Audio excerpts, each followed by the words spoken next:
Hello, everybody. My name is Ian Kirkpatrick. I'm an author, idiot, and loin streamer, and today we're going to be talking about A Ribbon of Sand by Mike Shannon. I know, finally, it's amazing. A book that I've been talking about reading on and off all throughout 2024. I finally read it. We are going to have the discussion. I'm going to put a disclaimer here that if you are not ready to listen to the critical discussion, do not watch this video because we're going to get into some critical discussion. However, before we get started, number one, if you enjoy what I do here on this channel, please remember to like, share, and subscribe for more. Number two, if you would like to be featured on the channel, check out the links down in the description below. The number one way to be featured is through Lemoy, the monthly prompt writing contest, where I give you a prompt, you write a short story using that prompt, and on the first Monday of the month, we bask in your creative genius. The second way to be featured is if you are an indie author and you have a book out or a book that is coming out. If you submit the first chapter and the cover to the feature, that chapter will be read here on the channel to hopefully help more readers find your work. It might be me, it might not be me. I first discovered A Ribbon of Sand from reading the first chapter in the Fresh Meat feature and said, I want to give this more of a chance. I want to read more of this. So it can work. It's worked on me a couple of times. And then obviously it's up to you to not only entice with the first chapter, but to also make the rest of it good. Make the rest of it fulfilling, and everybody's experience will vary. So I am at least glad to be talking about the book. I love the book discussions and talking about the intricacies of the books or the experiences of the book and what different things were brought up in thought and character interaction as I was going through the book, and then to compare it with how other people feel about things. Anyways, so take your chances, and when you get readers, that's bound to happen. You're gonna have people that love your book and people that don't love your book, and I was not the fan of this book, but I'm still glad I gave it a chance. The third thing is, if you would like to check out any of my books, they're available at any of your favorite places to get books, including the local library upon request. My newest novel, Bodymore Zero, came out in October, and The Legend of Bill Cassidy, first in the series, is coming out later this year. Eventually, you'll see some main characters over here to represent them. I love them. But for now, love on these guys. And if you'd like to support me any other way, getting my books or having a membership are great ways to support what I do here to keep the reading going. With that said, we're going to do some opening comments first, a brief summary or synopsis. I want to say some comp titles so you can get an idea of what we're possibly in for, at least what I kind of the audience that I see for this. Then we'll get into the long form. So like I said, I read the first chapter of this book actually on Christmas of 2023. And I was like, okay, I'm interested in the world building that was going on here and the voice that's going on here to see what's actually going to happen further on. There was a lot of exposition in that first chapter, but it felt more like it leaned in the literary side of things. So I was like, okay, it feels like it's going to be about the setting. It was not about the setting. This is a coming of age story of a young man, a 15-year-old man, this is a coming of age story for a 15-year-old boy.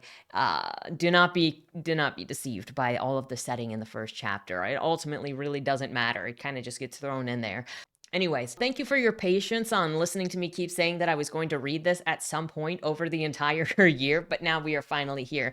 Now, the brief summary of this book is that 15-year-old Ashley is an outcast at his school and in his life in general, in his neighborhood in general, because he lives in South Carolina and he is a metalhead. Like, he loves metal music. He dresses with metal music on his band tees, and he has long hair, and nobody seems to like him, and he is a class troublemaker. He has some other things that he exclaims are the issues for his problems at school, which we're going to get into when we get there. But ultimately, he just doesn't fit in. And so then he ends up falling for this girl, and he's got a crush on this popular girl named Allie. He wants to court her, and he starts dating her, but it has to be in secret because she cares more about the superficiality of their relationship, of her relationships, of her, the way that she looks to society, and he doesn't care. And eventually he has to grow from that and make some decisions. Some of the comp titles that I would say for this are things like The Catcher in the Rye, Me and Earl and the Dying Girl, Looking for Alaska, and even The Absolutely True Diary of a Half Indian, because I think they all have a similar vibe for the main character. What ultimately did me in for this is I tried to give it the benefit of the doubt before ultimately I just got irritated at how the story was laid out, the choices with the paranormal stuff, the tropes, and the characters. But we're going to get into all of that and the excuses and the perspective as we go through, long synopsis, and then kind of separated notes at the end. So, starting out, I don't know any better way to share since it's so short. And at the time of when I started this book, I thought it was going to actually be relevant to the history of the characters later in the story, since I thought the story would be about the setting and the lighthouse, the haunted lighthouse. So the prologue reads, quote, "The girl was dying and she knew it. Strange. Even with the grisly wounds inflicted on her, all she could feel was the warmth of the sun. Her eyes followed an osprey flying free in the darkening sky. As far back as her memories stretched, she had daydreamed, and even as her breathing grew shallow, she fell into a reverie. All the cruelty and indignity the man she knew as her master had inflicted on her couldn't destroy her love for the island that she had always called home. She could escape in her mind into the forest, gliding like a bird over the trees and ocean far out of reach. It was where she was free to nourish her imagination, far from the relentless work and the brutality of her daily life. The end was coming, like the onset of one of her daydreams. Yet in her heart she knew a part of her would remain as another aspect of the island that she loved. The secret island that belonged to no one, a place that would long outlive the wickedness and hatred that she knew so well. She was gone. Having finished this book and this character not actually being any sort of importance and the main character not learning anything about this character just makes me more irritated that this was thrown in there because it acts like it's so important and it's not. And it acts like it is part of the climax and his self-realization and it's not. This character, you don't know her name. She doesn't come up until like it mentions a slave master in the first chapter and then nothing. And then we'll get there in the final. Like it made me so mad when I got there. Anyway, with that said, the first couple of paragraphs of chapter 1 I'm going to share to set the mood and the vibe of the narrator. Quote, Astride my 12-speed Fiji, I headed to my friend Carlo's house. I headed to my friend Carlo's house by taking the back roads of Sheltered Harbor. Wherever possible, I avoided the direct route, utilizing a maze of concealed pathways as shortcuts between the residential cul-de-sacs and single-lane roads dotting the southern end of Lagatz, the island I called home. Flat and marshy, Lagatz is much like the other 100-plus sea islands that lined the coast of South Carolina, Georgia, and Florida. Often referred to as the first line of defense against storms and hurricanes that regularly pounded the region, they provided a buffer between the Atlantic and the mainland. This stretch of South Carolina is known as Low Country. The Sea Islands were first occupied seasonally by Native American tribes, the Chicora, Kiowa, Catawba, Kusabo, Creek, and Yamasee, among many others. These tribes hunted and fished in the forests, lagoons, and shores until these islands became important to settlers from across the ocean. Industry and defense of this newly acquired territory became of paramount importance, leading to the assimilation or destruction of the native peoples. The bedrock of the new industry of labor-intensive cotton plantations was slaves. By the late 18th century, what is referred to as a long staple cotton was developed on the Sea Islands. By the late 18th century, what was referred to as the long staple cotton was developed on these Sea Islands, and soon slaveholding planters had amassed fortunes on what pro-secessionists termed King Cotton. The Sunday morning mid-April breeze enveloped me in warmth without the humidity that would join in its early afternoon. Never as free as a wild Saturday breeze, the Sunday breeze felt threaded with mild caution, holding me back ever so slightly, as if trying to lessen the impact of the coming school week. Monday lurked just a sunrise away. My bike shot out from a hidden path between Olander's bush, tires spitting sand as I turned sharply into Nighthawk Road, a newer street lined with houses that dwarfed the traditional one-story stucco homes. The families living in there were recent island transplants, and with new residents also came new ideas that rubbed uneasily with the old ways. Like the rest of Lagatz, fishing, shrimping, and farming had fueled Sheltered Harbor's economy for generations. Unlike the pragmatic mindset most long-term islanders held, not dissimilar to the tans that darkened their skin, their new blood brought in a love of golf, houses with huge decks, vast windows, and skylines, along with cars that cost more than most natives had in their life insurance policies. So, something about this tells me by the introduction, the brief history of the island, and these people moving in, this is going to be something to do with the conflict that would come up later in the story. Now, if you believed that, it would be wrong because that's not actually what the story is. However, the importance and this being the first thing that the story wanted to introduce does not only set up the setting, but the level of importance of talking about the coming and destruction of what had been there, the focus on the Shoobies or the outsiders that came in and started colonizing the place with their more expensive stuff, changing the culture, you would think would be heavily involved in the conflict of the story because it puts so much importance on introducing that first. However, it doesn't. The narrator is then going to his friend Carlos' house, and they're going to go to the abandoned lighthouse on the island, which is on an attached island with a sandbar that you can only get to when the tide is out.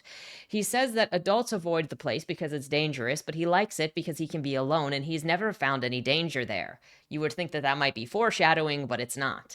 Carlos's mom is glad that he's got a friend who only wants his friendship. The narrator says they bonded over music and t-shirts in school, which actually made me think back to the Cursed Six because all of the friendships in that were also heavily around the musical tastes. Quote, "We had become friends almost immediately when we met a year and a half earlier. Our bond was aided by the t-shirts that we were wearing. In the school cafeteria at lunchtime, once chosen uniforms spoke loudly of otherwise invisible boundaries and castes.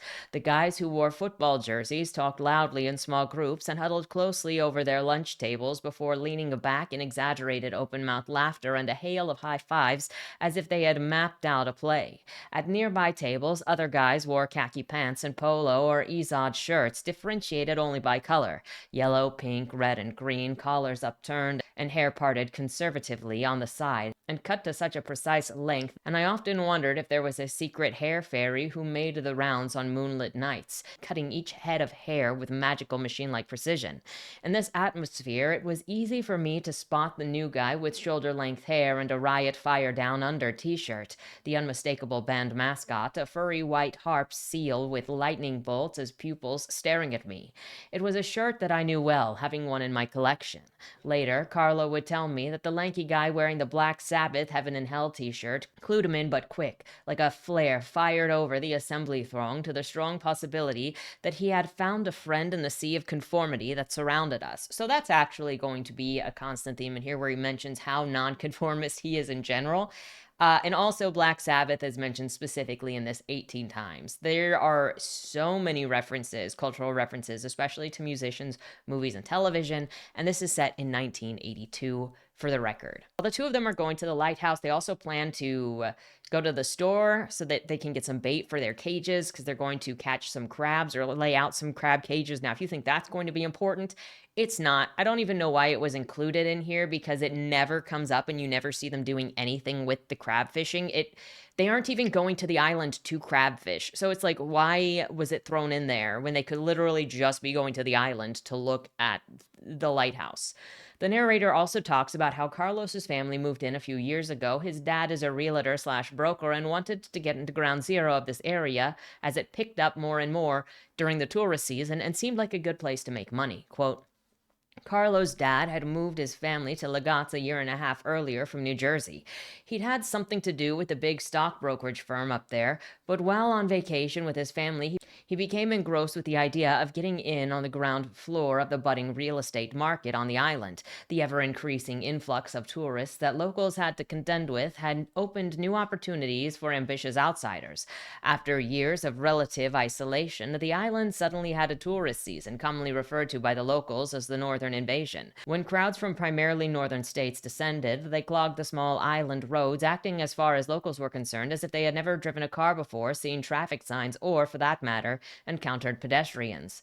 I don't know how often a car with a license plate from New York or Pennsylvania turned in front of me without a blinker, nearly running me over. Carlos's dad was right, of course. He was perceptive in sensing that the island was on a trajectory that would radically shift the established fishing and farming economy into one based mainly on recreational tourism and leisure, with houses and condominiums constructed to take advantage of the ocean and golf course views, hotels, condos, golf courses, and ostentatious houses sprang up like fleas on a dog's itchy back. Property, mainly oceanfront lots, went for staggering sums, and Carlos's dad was already making more money as a realtor than most people on the Ghats could even dream of. The northern invasion wasn't limited to just vacationers. Once Lagos was deemed one of the premier commercial islands of the Low Country, wealthy, primarily white developers added exponentially to the well-lined pockets of the resorts and properties, the new King Cotton. So again, it's making this reference that everybody here is going to be racist and that the story is going to have to do with race and enslaving people here. But it's not. And you would think that with how judgmental this character is being, specifically towards new people moving in, specifically towards development, specifically towards the changing of culture, which you would think would also, or the disruption of culture, which you would think would also actually be a theme of this, which it is not. But you would think that with how judgmental he's coming off on this and how harsh he's coming off on this, that he would have a problem with Carlos's dad, that he would have a problem with Carlos maybe, or that he and Carlos could bond over Carlos not really liking what his dad does, because it is Carlos's dad who is aiding in the destruction of this area, if that's something that Ashley doesn't like. However, it never actually comes up. They never talk about it, and Carlos's dad never actually comes into the story at all. He talks about an old friend that he used to have named Mike, where they stole cigarettes together just for the fun of it. At one point, they got caught and were banned from seeing each other for about 6 months, and in that time, they stopped being friends. Quote, in a fundamental sense, the close friends that we have growing up are interwoven with our first mature emotions. Although quite different, these friendships are as intense as adult relationships with a significant other. From an adult perspective, I can now see how his parents thought I was a bad influence and that Mike and I were like fire and gasoline together. Perhaps in many ways we were. But Mike's easy acceptance of their judgment always rubbed me the wrong way and made me much more cautious about making new friends. Like family, I had never considered that a friend, particularly a best friend, could discard me and go on about their life. It had been a rude and jarring wake-up call, and I became a bit less open, less free, less the butterfly my mother always lovingly called me. That was the first time in my then short life that I became a bit jaded. A bit of the sparkle of the world had held out to me had been removed. I know that shoplifting would bother most parents. It upset mine. The difference, though, is that Mike's mom had always seemed to have a problem with me. Mike had a younger brother named Jason, and his mother would say things like, you and Ash have to leave. Ash is too ugly and will scare Jason's friend when he comes over. I looked just like any other kid except with shaggier hair. But in the mind of Mike's mom, I had always been a bad influence, so the shoplifting fiasco, as she put it, the most humiliating experience of my life, was the perfect opportunity for her to hit the reset button.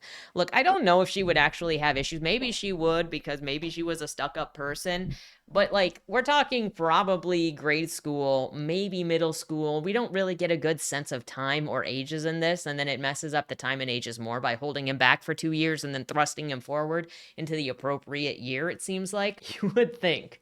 Maybe. I'm not entirely sure. Again, the timeline in this is kind of all over the place. But maybe she judged him for having long hair, but also, and this is a first person account, so it could also be that this character is assigning malice to that. And it was another area that, like that, where I was giving it grace, where I was like, your character doesn't necessarily have to understand the reality of the situation that they are putting judgments on. Like, I write unreliable narrators all the time, and so you have to question the perspectives that you're being told by the characters because they are unreliable. However, it's as the story goes forward, the external situations all sort of conform to this character's perspective. So it doesn't feel like it is saying that he is wrong in his assumptions. However, what I kept getting from this character felt pretty typical of a teenager who didn't want to see himself as wrong in anything he did. He thinks that other people are more wrong while somewhat pretending that he understands other people, like excusing his own theft.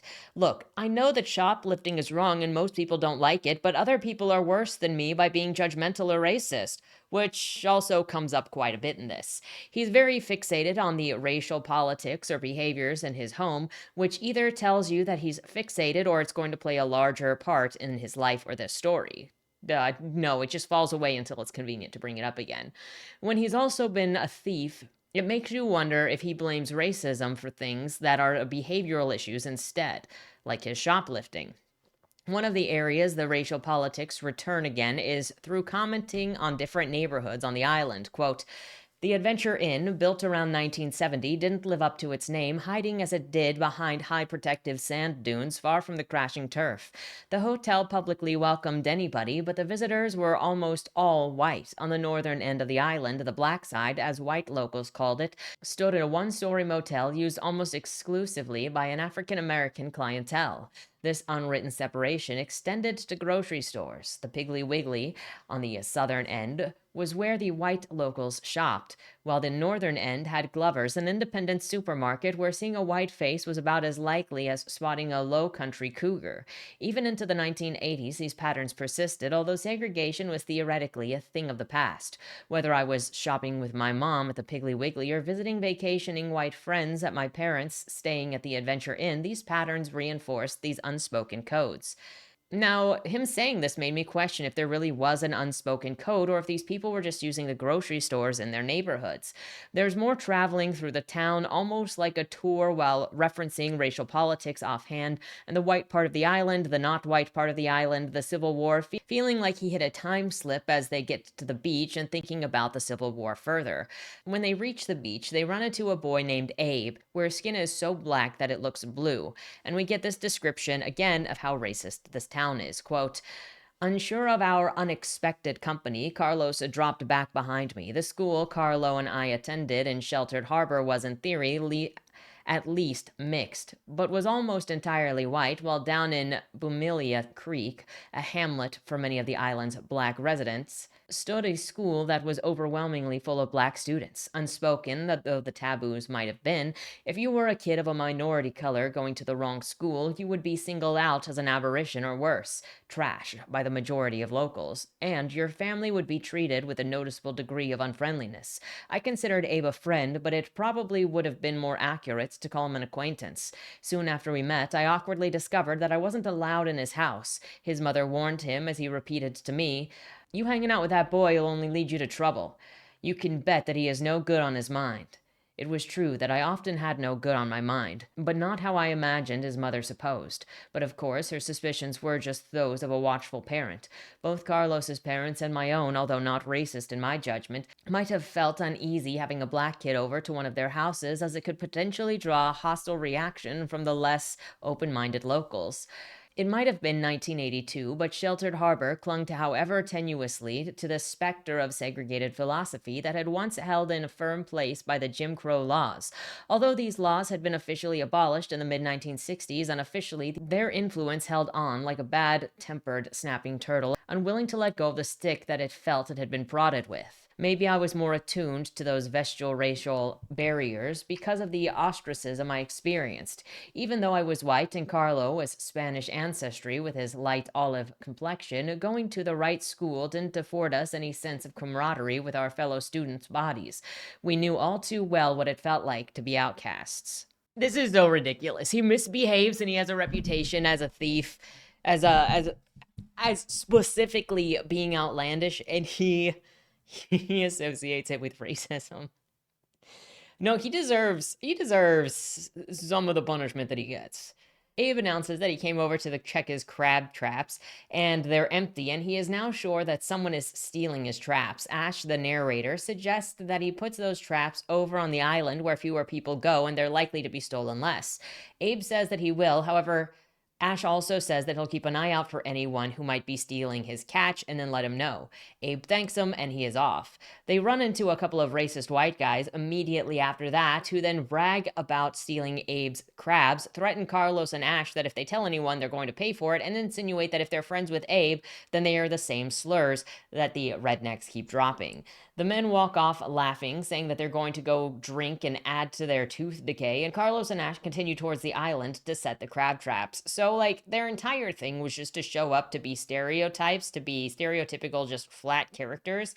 And you'd be like, okay, this is set up so much racial politics, so much politic of invasion, so much of this tension between, what your social taboos and neighborhood taboos, that this is obviously going to be part of the story, right? This is going to be part of the conflict, and those characters will show up and show some depth, right? Those rednecks aren't going to show up again until after 90%, and they just showed up to be insulted.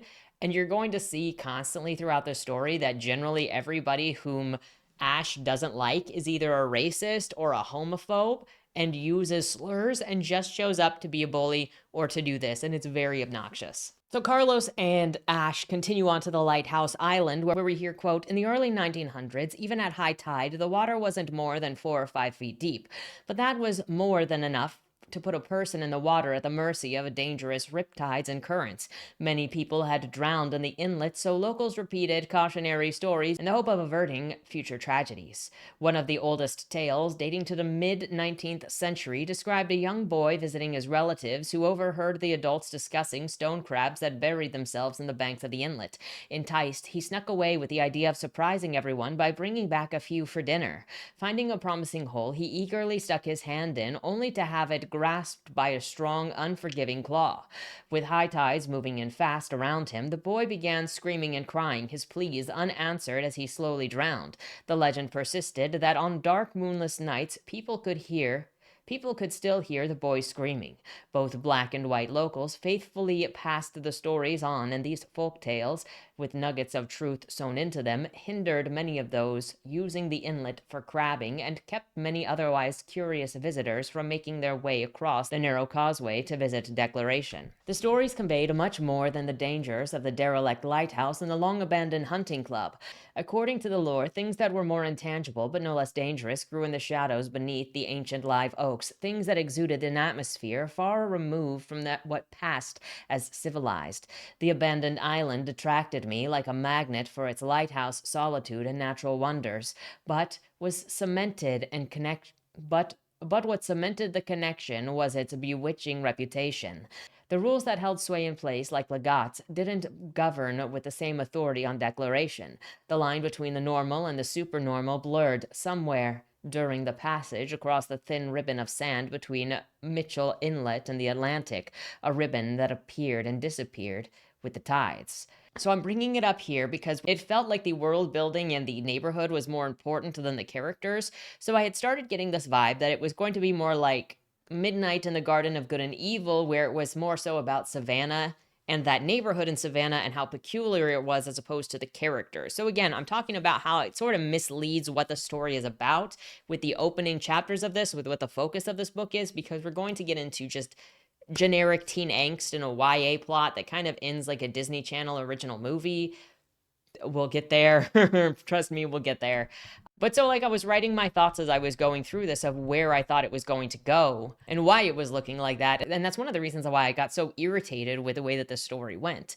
Continuing through to the lighthouse, there is more information about the setting, and Ash recognizes Carlos as acting kind of weird, guessing that it's because of the rednecks on the beach.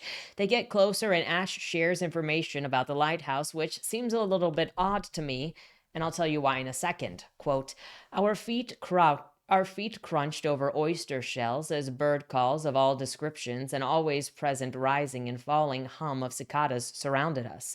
Sounding like a narrator in a nature documentary, Carlos asked, "So what's the deal with this place? Why does nobody live here now?" With that, I told him all that I knew about the island's history with the certainty of a boy compensating for a lack of confidence by presenting an abundance of it. Local history interested me greatly, so I explained that Declaration Island had sported several names throughout the years, often taken from the last names of Spanish, French, and English captains on exploratory expeditions to acquire new lands for their monarchs. One of the earliest was Isle de Gordillo, named by the Spanish explorer Francisco Gordillo in the 1520s.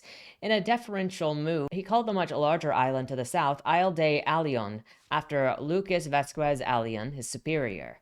Alion created the first, if short-lived, European colony in North America. He was possibly the first European to use slave labor in the future United States. However, Gordillo was hardly a saint himself. With slave trader and sea captain Pedro de Cuello, he kidnapped natives from the Caribbean, sailing them up the Atlantic coast to sell as slaves. Together, the two men captured at least 60 indigenous people near modern-day Legats in Declaration. Slavery had been thriving for over 300 years on the sea island when wealthy planters Pierce Gibbons purchased all of Declaration and sizable chunks of Legats. He was one of the region's most outspoken advocates for seceding from the Union. Like many Southerners, Gibbons passionately believed that cotton was so integral to the prosperity of America that those who controlled it should also control the economic and political decisions of the country and indeed the world. This belief became a Southern call to arms. In 1858, James Henry Hammond, a wealthy South Carolinian planter, attorney, and politician, declared to the U.S. Senate, in all social systems there must be a class to do menial duties, to perform the drudgery of life. By this, of course, he meant the slaves whose labor allowed cotton to reign supreme. Hammond also slated, "You dare not make war on cotton. No power on earth dares make war upon it. Cotton is king." The term King Cotton, born of this mentality, fueled pride in men like Pierce Gibbons. In late December 1860, South Carolina became the first state to secede from the Union. Gibbons, convicted in favor of the seceding, turned fanatical at this time. He was staying at the Big House on the island, and to declare and memorialize his commitment to cotton, plantation life, and secession, he changed the name of his island, then known as Gibbons Island, to Declaration. As was common among the Sea Island plantation owners, Gibbons resided on the island for 3 or so months annually. He lived in the sprawling mansion in Beaufort on nearby Port Royal Island for most of the year. In the war that follows, Gibbons would lose both of his sons. One was killed at Shiloh, while the other, wounded at Chancellorsville, died some months later of dysentery that claimed so many soldiers' lives. Instigated by General William T. Sherman and briefly sustained by the Freedmen's Bureau, the government gave a large chunk of Gibbons' land to his freed slaves at the war's end. The arrangement didn't last long. General Rufus Saxton, inspector of settlements and plantations for the Freedmen's Bureau, was removed from his post by President Andrew Johnson. While it's good information for setting the story and what you would think it would be about, Ash's familiarity with it feels like he'd come here before, and that he should have actually shared information with Carlos, that Carlos might have known it before, that Carlos would have been told about some of it before, but, especially before Ash was like, "Hey, let's go to this island." "What, you mean the creepy island? Why do you even want to go there?" And, it seems like a special interest to Ash, and yet Ash never told him about it until this exact moment. Again, this is giving the vibe that the story is actually about the setting and the character of the island and the background as opposed to any of the characters. And it has such a heavy push on this racism and this background of racism and slave owners, which is going to be quickly lost when we just get into teen drama following this chapter. However, we also continue with the and I was trying to give it, that's why I was trying to give it the benefit of the doubt that this was not just exposition dumping, this was building the character and the climax and the conflict of the story, and it's not. There's just so much exposition. Quote, "The Lighthouse keepers were the only residents for many years, but this changed in 1919 when Pierce Gibbons' heirs sold the former plantation, long since reclaimed by the wilderness, to the Declaration Agricultural Society. Composed of wealthy Southern textile men, the society purchased most of the island in hopes of bringing back the former glory that Sea Island cotton had bestowed on plantation owners of the previous century. Their dream of returning Declaration Island to thriving cotton plantation ended before it even could begin. In a classic case of bad timing, 1920 saw a boll weevil infestation devastate Sea Island cotton across the entire Low Country. Finding themselves in possession of an island no longer suited for its intended purpose, the Agricultural Society members decided to turn it into a private hunting club. After all, under the wooded canopies of the grassy clearing were an abundance of white-tailed deer, wild boar, turkey, pheasants, raccoons, squirrel, and even the occasional panther. For a change of pace, hunters could fish the pristine beaches for sea trout and redfish, or the many brackish lagoons that dotted the island for largemouth bass.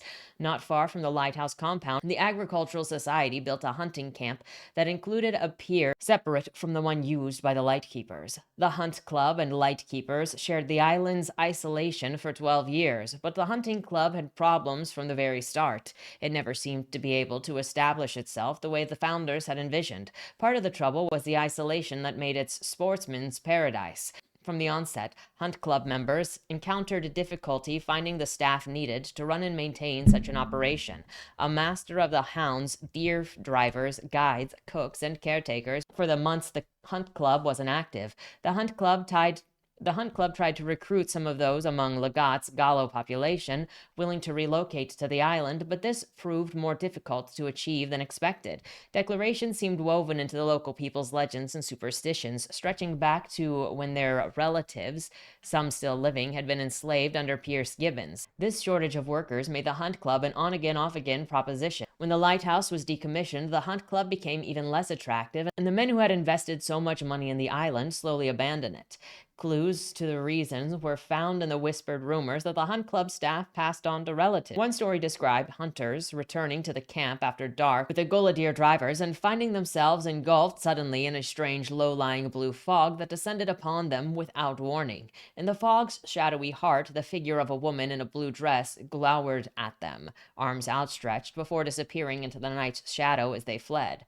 Descendants of the original hunt club members would occasionally return, would attempt to reestablish it on a smaller scale, but they rarely stayed there for more than a night or two. By the early 1950s, the hunters stopped showing up, and the camp and its pier began the slow process of decay. I bring all of this up because it feels relevant to share just how much stuff is put in this about the location, about the lighthouse. Theoretically, there's more about the South Carolina area than the lighthouse. But to share all of this, to say how much focus it put on it in order to just drop it away very quickly. They get to an area with some grass that was used for weaving. There's more backstory on natives that used to be there who used the grass for weaving things. It eventually leads to a story of a ghost in the tower, and she's the daughter of the man who ran the lighthouse, and she had died during a storm. Her dad also died during the storm of like a heart attack or something, and so she kept doing the work to try to make sure that people could get back to land safe.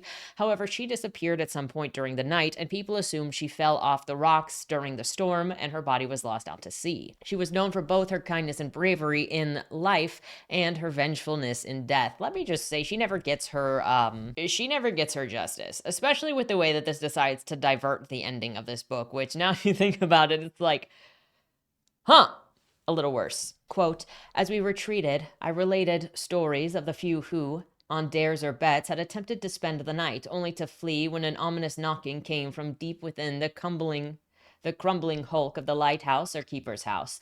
The select few who managed to stay after sunset described an unnatural blue light seeping like liquid from the long-abandoned lantern room, followed immediately by a spectral woman wearing a dress from an earlier era emerging onto the gallery to stare at the person below with a twisted, unhinged smile and two black voids in her head instead of eyes. One particular hair-raising tale detailed how the vengeful spirit would point and cackle from the gallery before disappearing into the tower.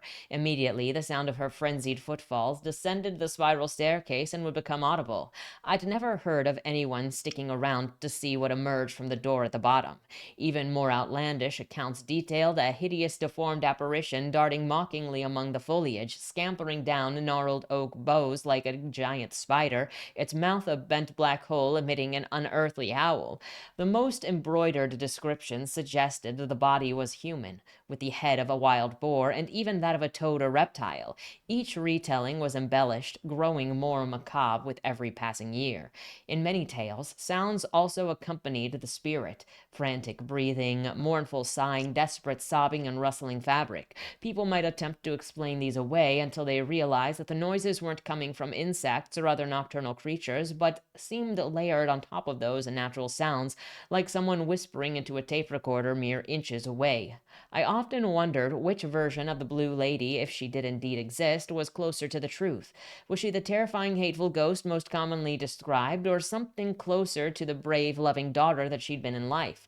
If these walking nightmares weren't enough to keep people away, rumor had it that the island itself also frequently harbored social outcasts, murderers, wife-beaters, and others living on the wrong side of the law. Locals theorized that these fugitives became so drunk in the night that they would never have known if they were followed or watched by the residents of that unholy ground, or maybe that the outlaws swore an oath to the phantom, sacrificing their souls in exchange for their lives. The consensus of the locals was that the island was just wrong, desolate, dangerous, probably cursed, and better left alone. So a couple of things here. Number one, if she died by accident because she fell off a pier, then I don't know why she would be considered a vengeful ghost because she was so kind and thoughtful in life. It doesn't really make sense to me why it would suddenly switch, especially considering we don't get any backstory on this character as to why that switch would ever exist in the first place. Like, this is the most that we're going to get from this character. Eventually, we're going to get a name for her, but it doesn't mean anything. It doesn't turn into anything. We don't learn any background about this character. This is pretty much it.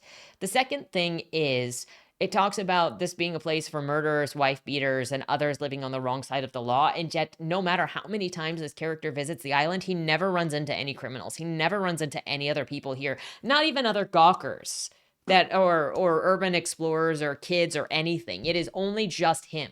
And so it feels like maybe your parents were telling you that dangerous people hung out here. It's not really uncommon for dangerous people to go and hang out or seek cover in abandoned buildings, but like, why would you introduce that and never use it? Though that's kind of a question for a lot of this book. And it's clear that despite how many times, however often Ash has come to this island, that he's never actually run into these people, because he never says that he ran into these people. He just says that people have told him that bad people hang out at this place, but he has never had an interaction with any of those people, so it's BS. We're also supposed to believe that he never told Carlos anything about this place or this island, or never brought him here because he's socially awkward and he was kind of scared to bring him here. But when he gets to talk to the girl that he's really, really into, the first thing he does is say, hey, want to come to the island? So like, he was not afraid to tell her and ask her to go to an abandoned building with her, but he was afraid to tell his best friend? Once the exposition is more or less mostly over, they then return to the land after going over all of these stories. What I assume also was implied during all of these discussions was exploration and the laying of the crab traps that they bought or that they brought, but we're never going to come back to them. The next day, Ash talks about how supportive his parents are before he goes to school to meet his stoner friend Scott. And then they get called to an assembly where he is too cool to pay attention. He's got his Walkman on and he's got music blasting and he's not listening to anybody. All of this is just tinged with his support of forever rebelling. Yeah, his parents were always behind his being different. He has always been supported for his being different. It's not really that much of a rebellion, because his parents were like, you go, little man, you're against the man. I guess they're kind of hippies. And part of him even seems to think that he is insanely special in a visionary sort of way and above others because of the way he talks about himself. Quote, for Carlos and me, the music we immersed ourselves in contained a duality essential to our mental survival. One half was that the need for an escape from the monotony and conformity that school represented, which pushed up against other aspects, specifically the direct transmission of a visceral, powerful otherness pulsing onto our DNA, muscularly flexing against obedience, regimentation, and uniformed order. The heavier and louder the music, the better.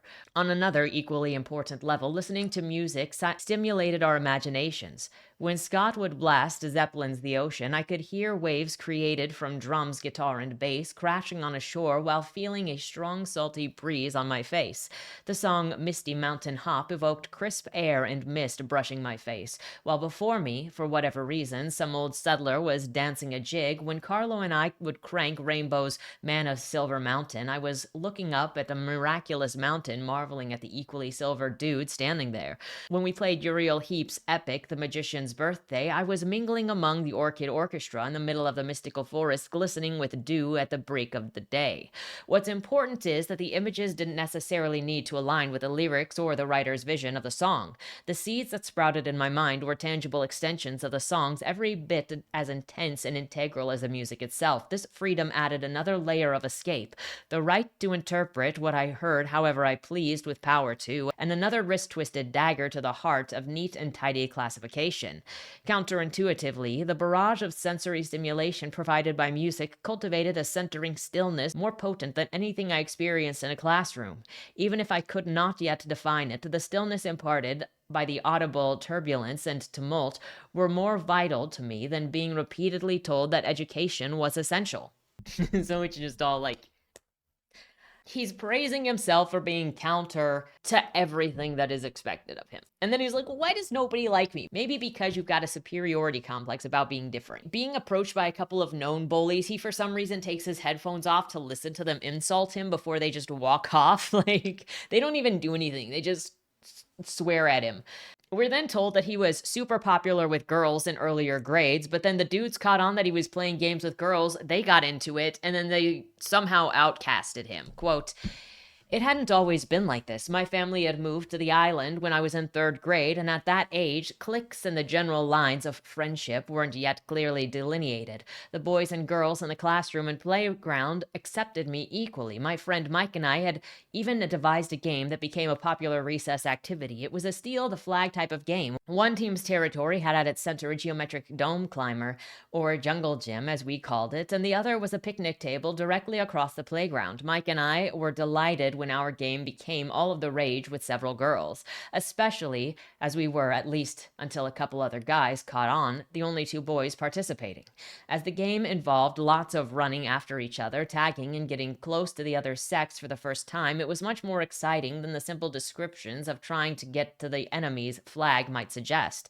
Often, when a girl would catch either Mike or me, she'd wrap her arms around us and giggle. Such bashful flirting was enthralling, invigorating, miraculous confidence booster.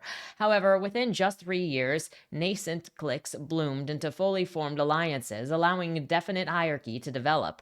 Being held back twice in a row blocked my entrance into a suddenly rigid structure. The ranks quickly closed, and I found myself on the outside looking in. Sensing this new rigidity regarding friendships as an unwillingness to bend, I decided that I wouldn't change to have these one-time friends accept me. Our differences became invisible walls none of us were willing to remove, preventing us from seeing the substance of the person right on the other side. When the school administration held me back the second time, their supposed remedy actually fed the monster that they had hoped to tame. Math was a significant stumbling block for me, but it wasn't a real problem. The teachers, the dean, and even the principal didn't know what to make of me. Holding me back was supposed to shake me out of the assumed mental lethargy, but in practice, it was a form of humiliation, especially in such a small school. As all classes were made up of no more than 25 people, the first 5 days of a new school year were anxiety-ridden marathons where I felt under microscopic observation. So he was popular with the girls until guys realized that they could also play games, and then he was still popular because it sounds like he was still playing games, and the only problem that really showed up is when he failed his class and got held back, and so then all of his friends moved forward and he was stuck. And he says that it was because it was punishment. He even admits that he is not good at math and they held him back, but it was a form of humiliation. So he thinks that he should have just been put forward. And we're looking at this, he says this from an adult perspective. So this is him looking back as an adult and still characterizing this as they were trying to punish him, that he thinks that he should have been moved forward, that he should have graduated in his class, even if he failed his class, because otherwise it was just a humiliation thing to punish him for not conforming. So even as an adult, he thinks that he shouldn't have to learn the work or do the work in order to move forward with his peers. Excuse me? Like, this is where it really just starts with the everybody is the problem and I am the victim of society, of everybody. And even as an adult, with him looking back as an adult and going, I was a victim as a child of everybody just hating me because I was special, because I was different, because I was not a racist, because I liked metal. They didn't understand. And overall, I don't think it was helpful to the story in general to say that he was held back or to make him held back. It doesn't affect the story at all. And all that it does is make me go, wait a second. Because we're going to learn that after they held him back twice, then they just decided they wanted to be done with him. So they thrust him forward. But did they thrust him forward one grade, or did they thrust him forward in the grade that he was supposed to be in? Because then that means that they held him back and then he skipped 2 to 3 years of coursework to be in the appropriate age range. Or he is 1 to 2 years younger than his peers, and he is getting bullied by people that are younger than him. When he is 15 years old, BT dubs, he's only 15. So it makes it even harder to gauge the timeline on this. And then you make it remove 2 years, held back 2 years, and then push forward 2 years to get him to an appropriate grade to push him through. And I'm just like, I don't know what's going on.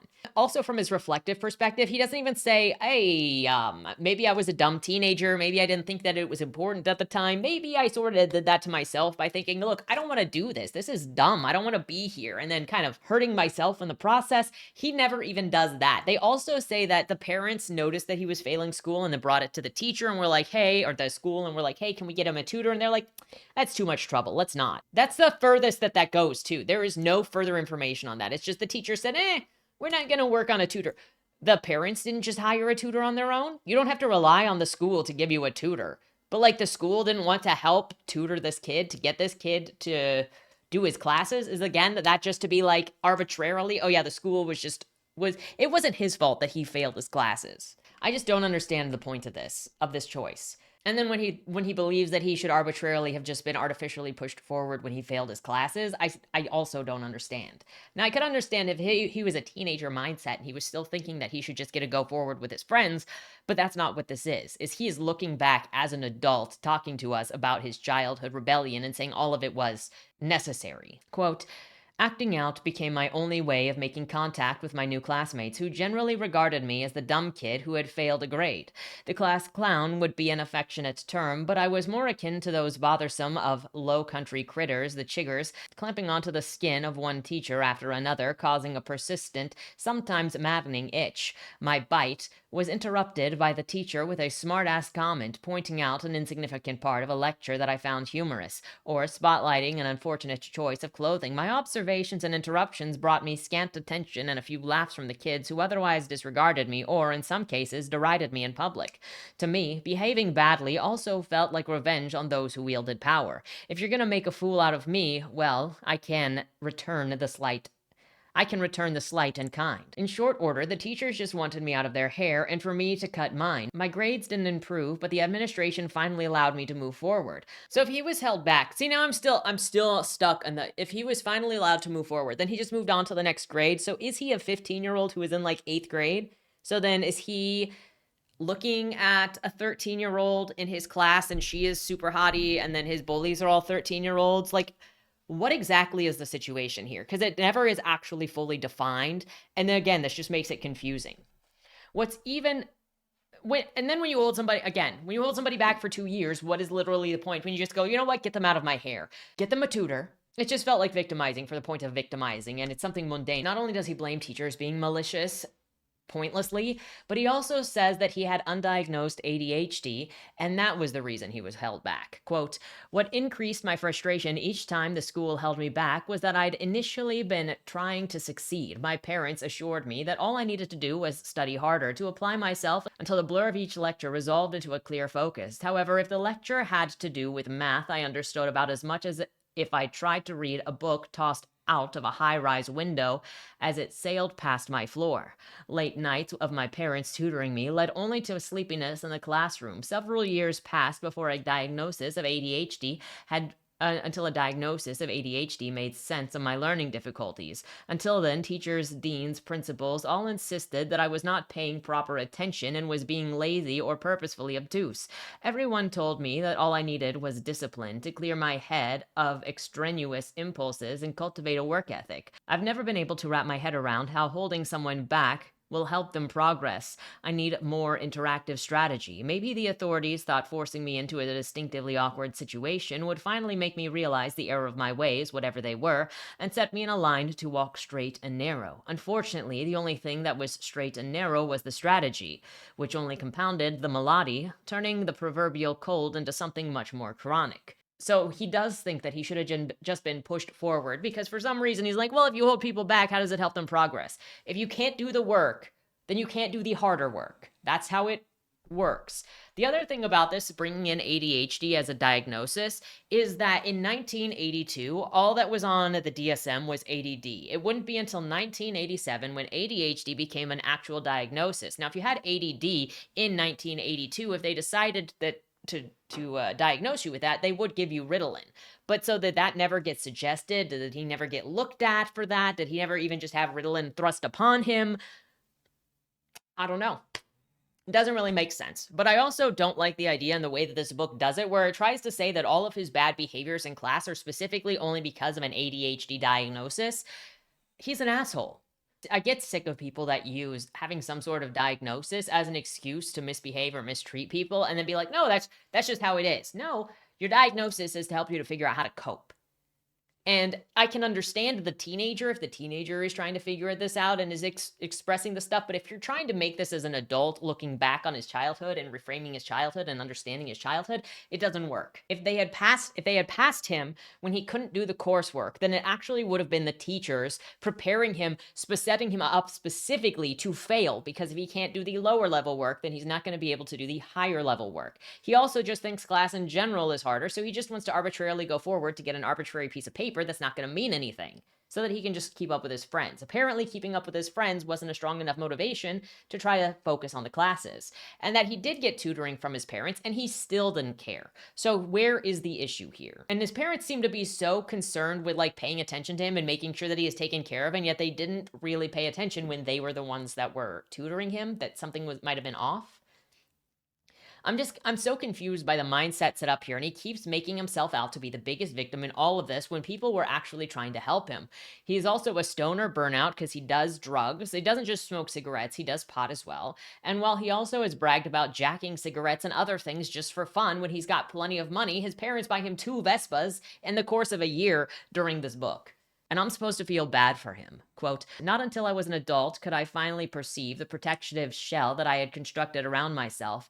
I would almost always avert my eyes if someone made contact with them because of these feelings of inadequacy. Because 2 years older and taller than my classmates, I subconsciously slumped my shoulders and cast my head downward.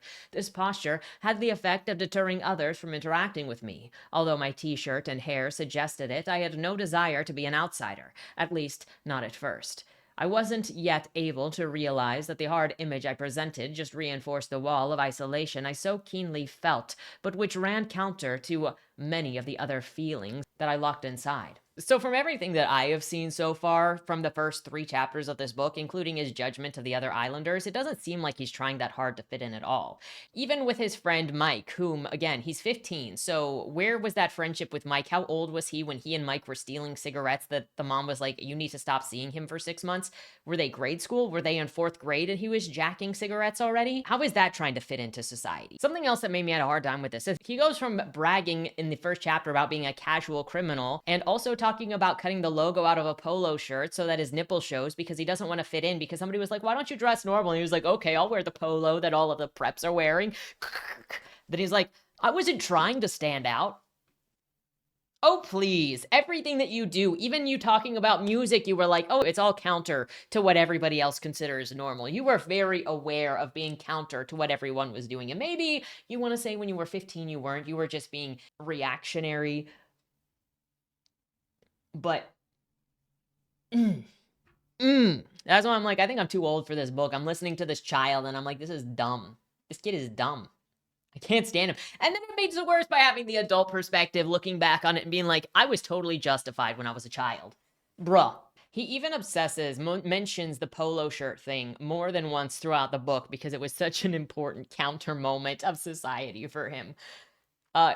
And he constantly highlights how unique he is. Quote, I could have cut my hair and worn the clothes that Nate suggested, except the way that I looked was part of who I was. If I had tried to force myself into someone else's prefabricated idea of what would make me acceptable, it would have been like waving a white flag, surrendering to a force bent on assimilation. The thought reminded me of a movie Carlo and I had seen on cable TV, the remake of Invasion of the Body Snatchers. If everyone gave in to the expectations of others, like the characters in the film, he would fall asleep only to have the replicas of ourselves emerge from the pods, numbly going about our circumscribed business. Carlo and I had joked about what a Kiss concert would be like in the Body Snatchers world. All of the pyrotechnics, dry ice, makeup, all the songs about cold gin, gods of thunder, love, guns, and rock and rolling all night would be in place, but Podkiss would sing the words without emotion or any of the overly enthusiastic physical embellishments of human performers. The audience in return would stand there in their Destroyer or Rock and Roll Over t-shirts with their DIY Gene Simmons grease paints, staring blankly at the stage,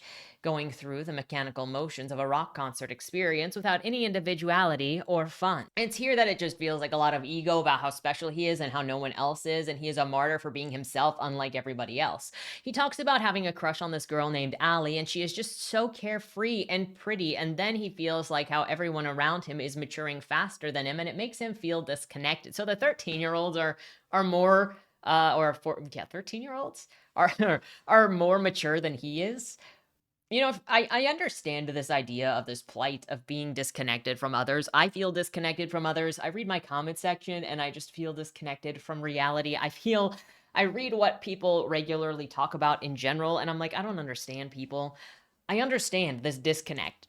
But also, when you dress specifically to be outlandish, and I should know a thing about dressing outlandish as a teenager because I did, you kind of accept the plight that you are dressing different, that the way that you are is going to pull people away from you because you're kind of weird. But you make that choice to be a nonconformist, and then you get the the benefits or lack thereof that comes with being a nonconformist. And I still suffer from that all the time. So for me, it's just like listening to somebody talk about martyring themselves and then complaining about martyring themselves when they're purposefully choosing to martyr themselves. You kind of just accept that if you're going to go your own way, you're going to go your own way. Like, I have made some choices, including the way that I have published my books, that it's just the way that it is. The way that I present myself is just the way that it is. People aren't going to like it, and it is what it is. He continues, quote, "The kids around me all seemed to be maturing faster than I was. But when I thought about it, I wasn't that bothered. Sometimes, as I watched other kids in my class, it struck me that they emphasized acting mature, or what passed as mature. Guys and girls seemed to alternately instigate and respond to secret cues. Their casual nods and winks suggested sexual tension, which I had heard several had satisfied. If I wasn't particularly bothered that I wasn't maturing as fast as the kids around me, I wasn't thrilled about it either.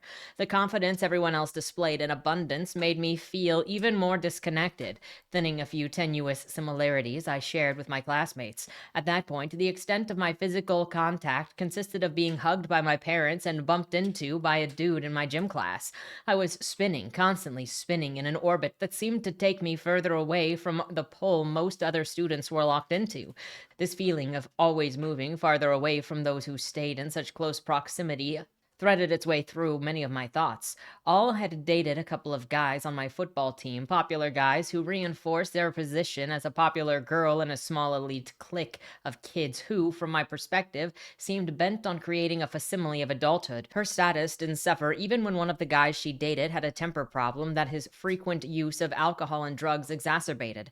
That is, until he created increasingly embarrassing scenes that fueled school gossip. The situation culminated at a weekend party when he found Allie too inattentive because she was talking to a friend. Underestimating how drunk he was, he'd grabbed her for a kiss and torn her blouse open, scattering buttons across the floor. The humiliation was the final straw in that relationship. The facade was paramount, its maintenance an ongoing work of vigilance that bordered on obsession. So, he said that he liked her because she was real, but then also immediately launches into a story about how she is part of a relationship that was a facade and she was faking stuff so that she could remain in a popular circle. Also, I want to go back really quick to when he said that he moved into this town when he was in the 3rd grade, and so stuff hadn't really settled in yet, that these social circles hadn't settled in yet. So he wants to get mad at other people and talk about how the natives here are being pushed out by transplants when he too is a transplant. But he doesn't have any comment on himself and his moving there, or Carlos and Carlos's dad, who's a realtor who's selling out the place. Again, with how much he focuses on the politics of the place and the population of the place and how much he says people from the outside are terrible and ruining the culture here, he doesn't consider himself part of that same thing. He also, and maybe his being a hypocrite is part of the story. I never wants to put it past a story to be trying to make that sort of character come forward, especially because I have my own flawed characters where they do stupid things. But I'm going to say what I see, and if that's what was intended, then that's what was intended. If it's not what was intended, well, that's what I saw anyway. So I'm still going to mention it. But he comes off as a hypocrite constantly, and it's never really looked at anywhere in the story. Instead, it justifies all of the ways that he was victimized. Also, I'm sitting here thinking about these parties that he's going to where people are acting like adults and having sex, and I'm like, are you going with upperclassmen? Like, what grade are you in? What grade are you talking about? Are these peers younger than you? Because you still got moved forward in class, but did you skip all of the grades? Did you just go forward into the next grade? I don't I don't know if he's like partying with 13-year-olds as a 15-year-old. And if he is partying with 13-year-olds and he's getting his butt beat by 15-year-olds and he's got a football team of 13-year-olds beating his 15-year-old butt, I'm like, bro, they're not just making fun of you because you got held back. He then starts judging how when he was 15 and went to high school parties, he was cooler than everyone getting high, but he literally introduced us to his friend Scott, who is also a stoner, and he trespassed on an island as an underage kid who smokes, and he also is a stoner. Quote, sitting on the periphery at these parties, sipping a few beers with Carlos, I realized that I just plain liked being a kid and was puzzled by the simulated maturity around us as he drinks a beer. The simulated maturity. Bro, you're simulating maturity.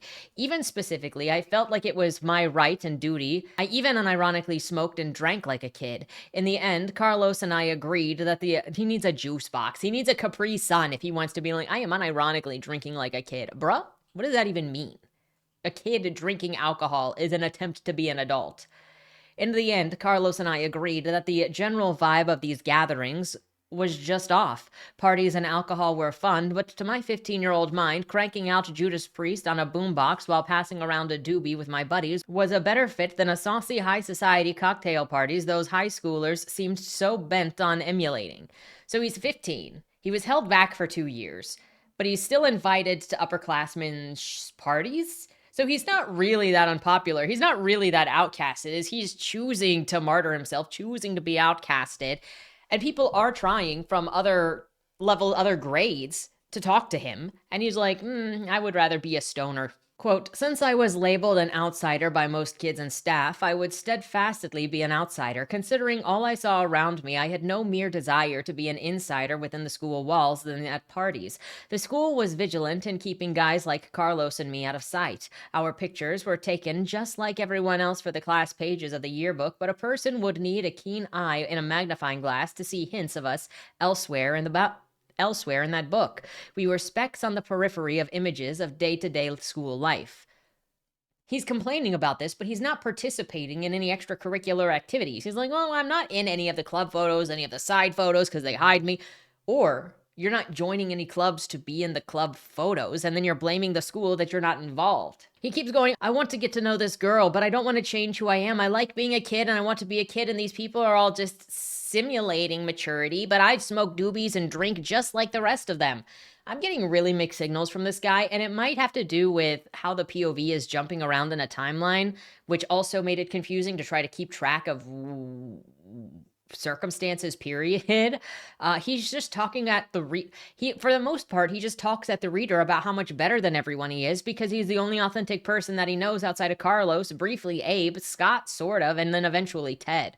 Then he immediately mentions how he came up with this band name, Steaming Broth, while smoking a doobie with Carlos at Scott's house. He talks about how he doesn't fit in and has no friends and as a nonconformist, while also going on about all of his very close friends, Scott, Ted, Carlos, Abe, who he says an acquaintance, but he calls a friend. That's a decent group of friends. And then he had Mike, and he has Paul, who he actually bullies Paul. And then there was this other, Nate. He had Nate, who was like, why don't you wear a polo? So he had lots of people talking to him.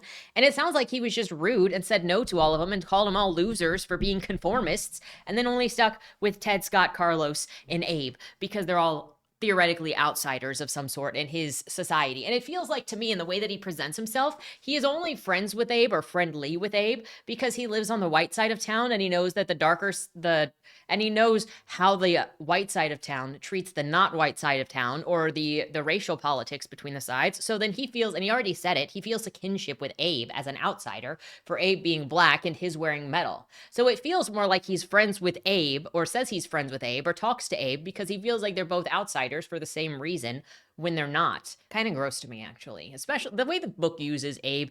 Abe at BT Dubs, we got Abe in that first chapter where he comments on how beautiful his skin looks and then how, the main character also said that his skin probably looked like a pale whatever. Abe's not going to come back into the story until the final chapter or near the final chapter when all he does is show up to glaze the main character about how amazing he is. So Abe has no position in this story except for complimenting the main character and making him look less racist. He doesn't consider his group of 4 or 5 friends to be a decent enough group of people, but you don't have to be the most popular kid in school to have enough friends. Like, try being me. I had 0 friends in university. And just because you're not the most popular person in school doesn't mean everybody hates you. And as this character talks more and more about being a martyr, he just comes off looking more and more arrogant. He comes off looking like he sabotages his own relationships and then blames other people for not accepting him. As he talks about Ted and Ted's dad, who is also an artist, he gets back to praising originality that borders on fetishizing. Quote, As a broad smile broke across his face, he reminded me of Boho Wizard of Oz Scarecrow gone slightly to seed. The feeling of anything being possible that I got from Tab pervaded that household, nourishing Tab's curiosity and creativity. For starters, he drew and painted ambitious sci-fi pictures, including an ongoing comic inspired by a Ralph Bakshi film called Wizards, which was one of my favorites. Even more thrilling were the sensitively rendered latex masks that he made. They were by turns startling, gruesome, and menacing, but, like magic, revealed various aspects of his restless mind. Everything he created spoke loudly of who he was, and if the contents of his brain were partially spilled onto the walls and bookshelves of his room. Similarly, the records and posters of Black Sabbath, AC/DC, and Iron Maiden splattered haphazardly about my room were manifestations of my own brain. His favorite teacher, obviously, is also a nonconformist who he meets him at his level and who also thinks of himself as special because he likes less popular bands and wears shirts that also get him attention. Quote, Mr. Box had a thick, slightly unkempt beard and a shaggy friar fringe surrounding a great bald patch, accompanied by an informal manner of speech peppered liberally with dated words like man, cat, and groovy. I liked to imagine him in the thick of the 1960s counterculture and the alternative lifestyle that culminated in the Summer of Love. Without a doubt, these aspects already set him apart from the rest of the school's staff, but what put him right over the top was that he shared the surname with Mick Box, guitarist and wah-wah pedal master of one of my favorite bands, Uriah Heep. Though Uriah Heep was bashed mercilessly by magazines like Rolling Stone and eclipsed in the music press by groups like Led Zeppelin, Black Sabbath, and Deep Purple, Carlo and I championed the band with zeal bordering on fanaticism. The Uriah Heep Abominog shirt I was sporting that day was a personal trophy. The band's latest album was released in the UK in March, but it would not see the American release for another 6 months.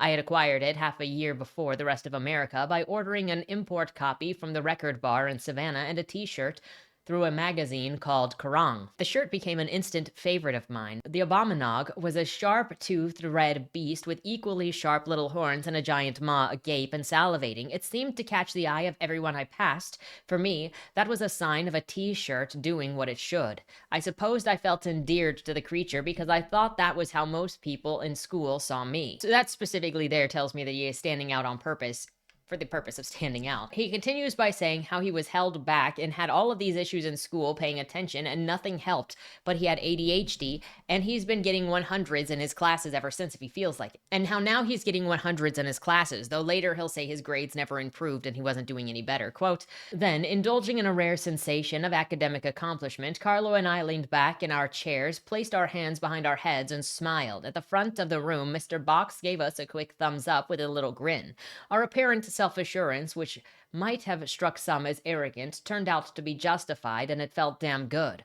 We wouldn't receive the test back until the following day, but I knew I'd correctly named every country, capital, and river. I'd even included the names of the Atlantic and Pacific Oceans, the Mediterranean and Red Seas, and the Gulf of Suez. As it turned out, Carlo and I, along with the two girls who were among the brightest students in our class, received the highest scores. Sarah and Jean both got 98, but as Mr. Box proclaimed the following day, I was proud of all of you on this test. There was a lot to remember, but Ash and Carlo, our rear guard, are our Africa champions. They both hung loose and were the only cats to get a perfect 100. Really proud of you guys, groovy. So he has no excuse to fail any of his classes anymore. And maybe it's like, hey, he was challenged finally by being in the appropriate classes, but that doesn't make any sense why how any and all of his stuff has just failed. We don't get enough information on any of it, and then all of a sudden he's just good at it, which starts leaning into the YA trope of like everybody villainizes you, everybody is failing you, but you're actually the best at everything all the time, and everybody against you is just bad because you are superior. And so even with this not being a typical YA story where you would be like, oh, magic, oh, vampires, oh, something like that, it's still got all of the same tropes where it is obsessed with bullies that are just straight bullies, and it is always the preps and the goths, and this character is not like other girls, not like other guys, not like anybody else, and is the only one who has the willingness and the bravery to be a nonconformist, authentic person, and he can get 100s on all of his tests and is so smart he just decides not to.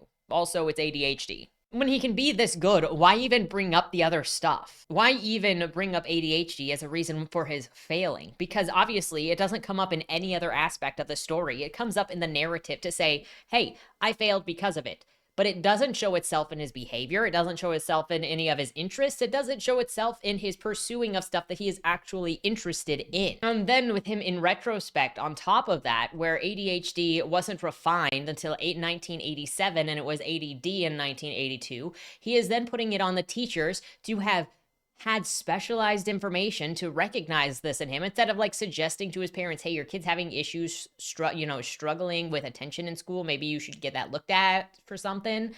He's like, they were just punishing me because I was different. Carlo and Ash then geek out with the teacher over the band before going to gym to arbitrarily tell us how nonconformist they are, not putting on their gym clothes just to put them on immediately. Quote, the third period every Monday was gym. Carlo and I hated wearing the school's sanctioned gym outfits, so we rarely did. By the time we strolled into the gym, most of the mixed 7th to 12th graders had already changed and were shooting baskets. As soon as we appeared, Miss Burns, the no-nonsense, somewhat haggard gym teacher, beelined toward us.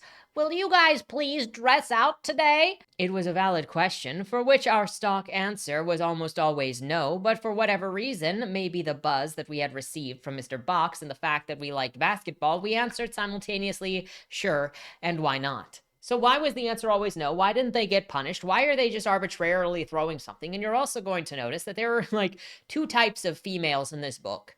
There is the love interest, which is Allie, and then there are the bitchy teachers that stand in his way, which are going to be Miss Burns and the English teacher, who he just decides to call a white whale. So there are no important anything in this at all.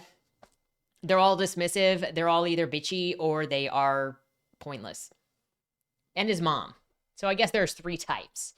Reminded me a little bit of Ben Shapiro's book in here. The infertile women die. But if they're immediately just going to change clothing, then why even be like, nah, we don't like to wear them. But today, we like the class that's going on. Okay, so it's more nonconformity for the sake of nonconformity, even though you actually conform. So it feels like signaling. And there is no detention, no punishment, anything whatsoever for not obeying in class. He's then super good at basketball too. Again, so he's great at basketball, great at sports in general, great at classes when he pays attention, also plays music really well, comes up with his own songs, is super creative, is super nonconformist, is perfect at everything, but everybody hates him because he has long hair. He accidentally wipes out trying to do a show-off trick for his crush who is sitting on the bleachers, and so the teacher decides to approach him and tell him why not to go take a break. And then he's like, well, would she say that if I was actually an athlete? Or is she telling me to go take a break because I'm an outcast? Why is she not excited that he's actually paying attention, is being involved today, when clearly, apparently, he's not normally involved?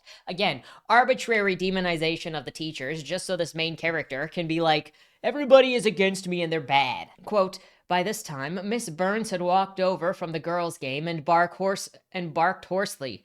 Go take a breather in the locker room, Ash. Class is almost over. Boykin, one of Miss Burns' two gym aides and the senior on the basketball team, flashed her a quick smile that seemed to be one of relief.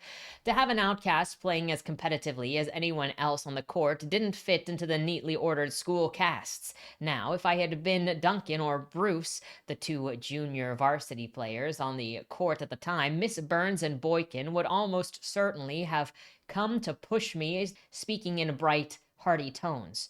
Come on, get up and get back in there. It's all about teamwork, no pain, no gain. So he said the mixed class, gym class of 7th graders to 12th graders. Is that not like a really odd range to have mixed games? Somebody who went to public school tell me, because that just feels like you're having middle schoolers play against high schoolers, against seniors. That just feels unfair to me. As he's walking by Allie to get to the changing rooms, or the locker room, he tells us that he normally does this when he walks by her in class. Quote, circling from the far side of the gym to the locker rooms, I had to pass directly by Allie and Andrea, who were both watching me as I approached. As I neared them, I indulged in a little game that I liked to play, and I would say Allie's name in just an audible pitch, as if we were a couple, or at least friends, always with the assumption that she wouldn't hear me, or maybe with the hope that she would. Either way, it gave me a little vicarious thrill to speak her name aloud in public, surrounded by so many people like I was one of them. Maybe I liked saying her name with her nearby, so I could just pretend that I was greeting her at my front door. Oh, the mystery and havoc of raging hormones, I muttered Allie at a volume barely above a faint whisper, so weak that I was dissatisfied with myself. Deep within my daydreams, I hardly realized that I was passing directly beside the two girls as they sat chatting on the bleachers, their eyes lazily following me. I repeated her name, raising my voice in what I still considered an audible range. Ali. However, my voice was clearer and stronger than I had imagined, and both girls stared incredulously up at me. Whatever the topic they had been discussing was temporarily forgotten. In an aloof tone, Ali asked, "What did you say?"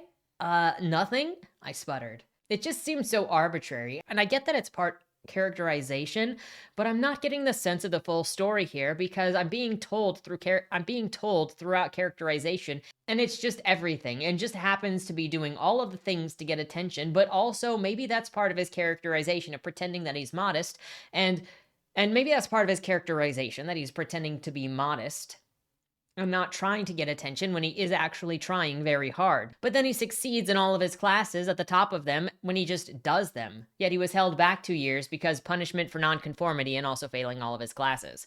He gets to the next class, which is literature, and he hates the teacher in there. Of course he does, because she doesn't like metal and he's a judgmental prick. And it is apparent, and he is apparently always picking fights with her. Almost thinking that he might be something of a I'm almost thinking that it might be something of a sexist because it's the female teachers he has the biggest issue with. The teacher asks the class if anybody remembers what the assignment was, and when he decides to answer, because he goes, normally I don't pay attention, but I actually know what the assignment is today. Amazing! This one time, when all of his stuff is just working out today, he's got his high grades in class, in the boxes class, he's doing well in basketball, he knows this thing, which he goes, it was Moby Dick. So she's like, oh, you're actually participating, and you know the homework, Ash. Do you know since you knew what the homework was, do you have any idea what the symbolism of the white whale was? And so instead of actually participating, because that would be way too much for him to do, it would be conformity, he goes, penis? And so then when the teacher is like, you didn't need to say that, I'm taking you to the office for saying that, he's like, well, what's the symbolism in you being a white whale? This is at the point where I actually really started losing faith in this. I tried to give the story the best benefit of the doubt that I could.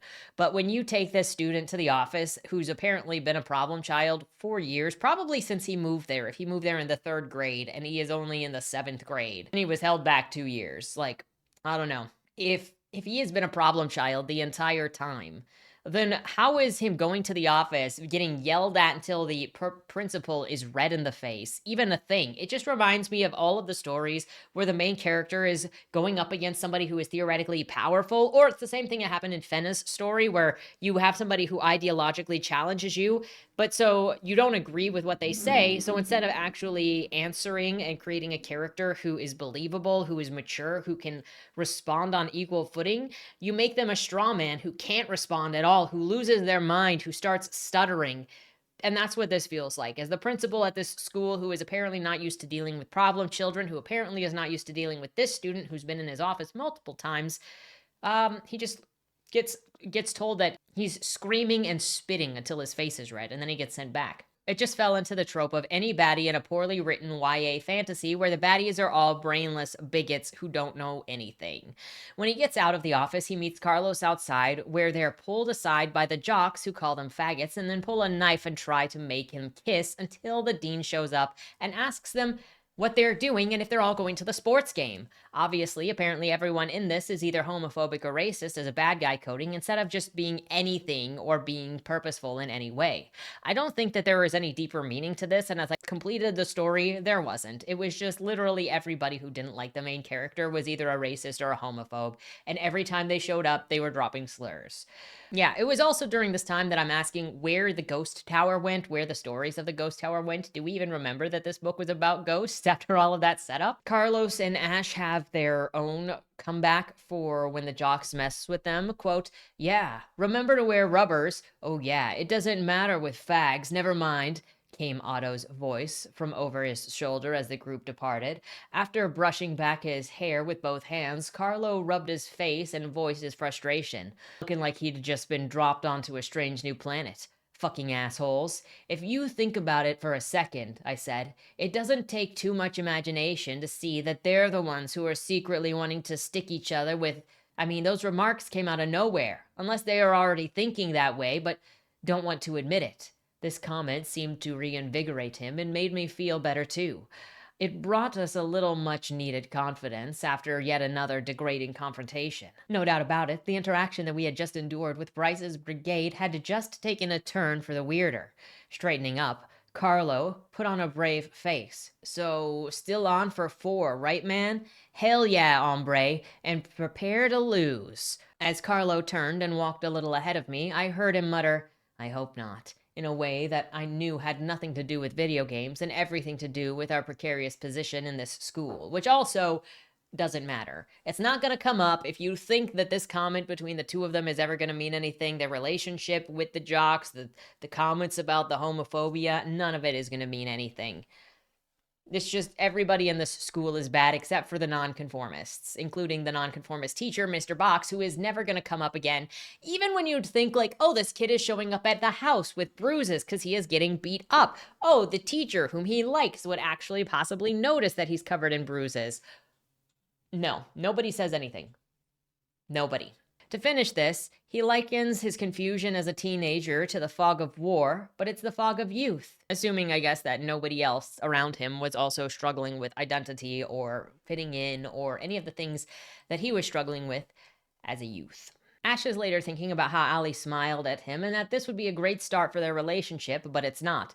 Then he's dealing how Saturday was his favorite day as a teenager because he'd practice music with his friends and their band, and so we get this big description of their band practice. They talk about girls just long enough for Carlos to call someone that we don't know hot and then tease Ash about his interest in Allie. They get a call that their logo design prototype is done and head over to Scott's house to see it. We get interrupted by some random older bros at the pool and then talk about the upcoming talent show where the band is going to surprise everybody with their awesome set.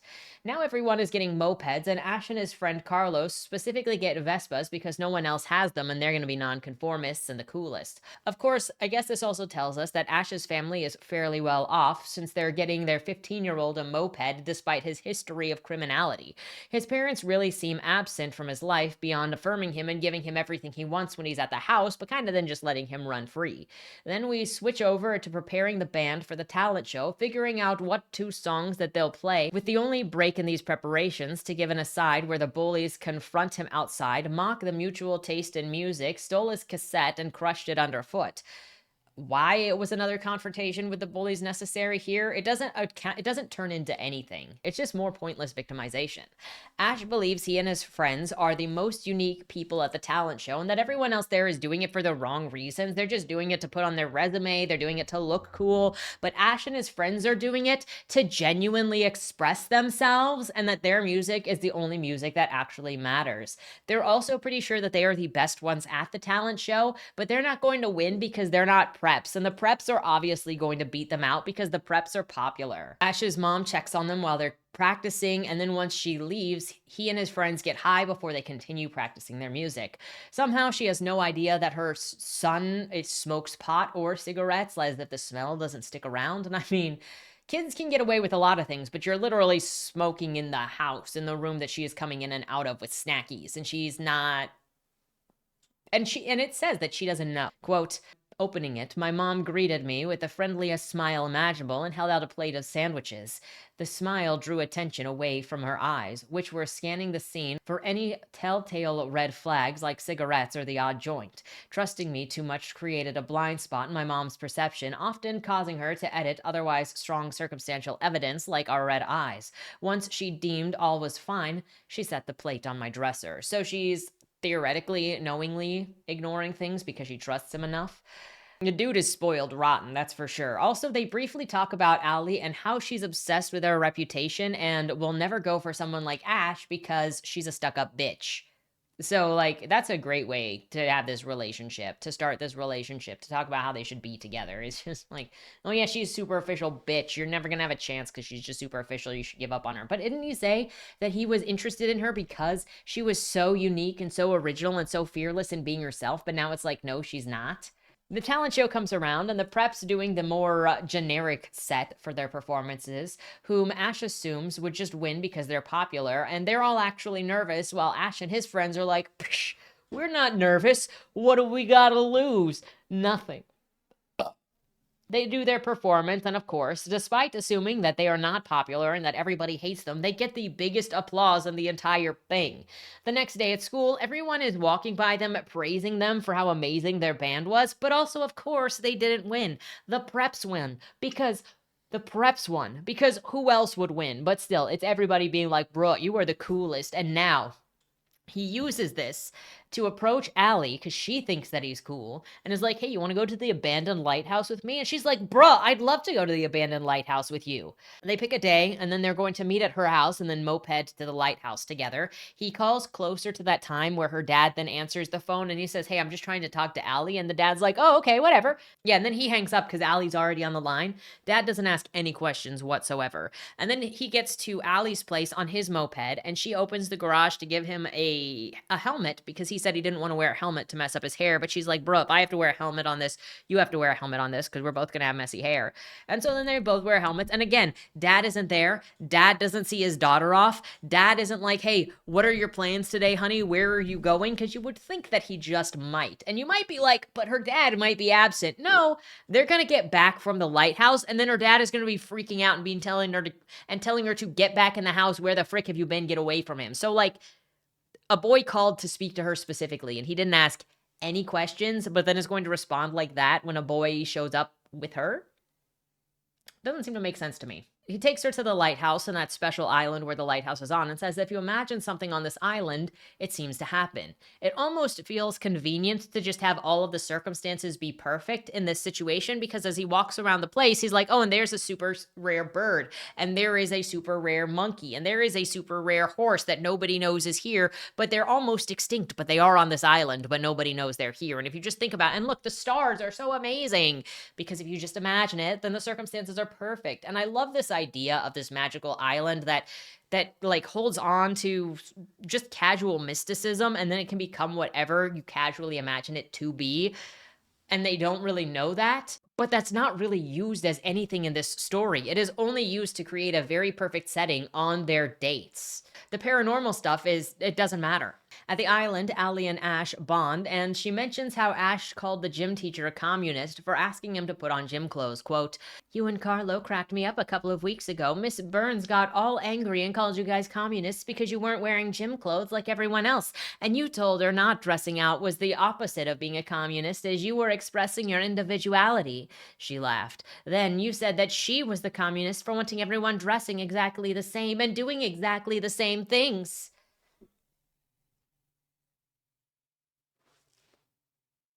Sometimes I just read about teenager characters for books that are for teenagers, and I'm like, you can't do this to me. I can't tell you if this will be relevant to a teenager anywhere, but I can tell you that it is annoying to me. Random information about these rare endangered horses on the island are shared, and he apparently knows everything about these islands despite failing his courses again and again and again and again. Speed through the old haunting lodge, talking about the hunters that had been afraid of running into ghosts, and then move on. We get more information about the horses than is described about the house. So, like, they walk through the hunting lodge, and there is barely any description of the hunting lodge. It's a great moment to have created tension, but there just is none. Then they go to the beach where they see a bunch of horseshoe crabs having sex and talk about how insatiable the female horseshoe crab is. One male is never enough. They also make jokes about crab porn. They then listen to music, dance, kiss. He gets her home and the dad comes running out, yelling at him to get away from her. I questioned the relationship between the parent and the child on this. And, like, he took her to an abandoned building.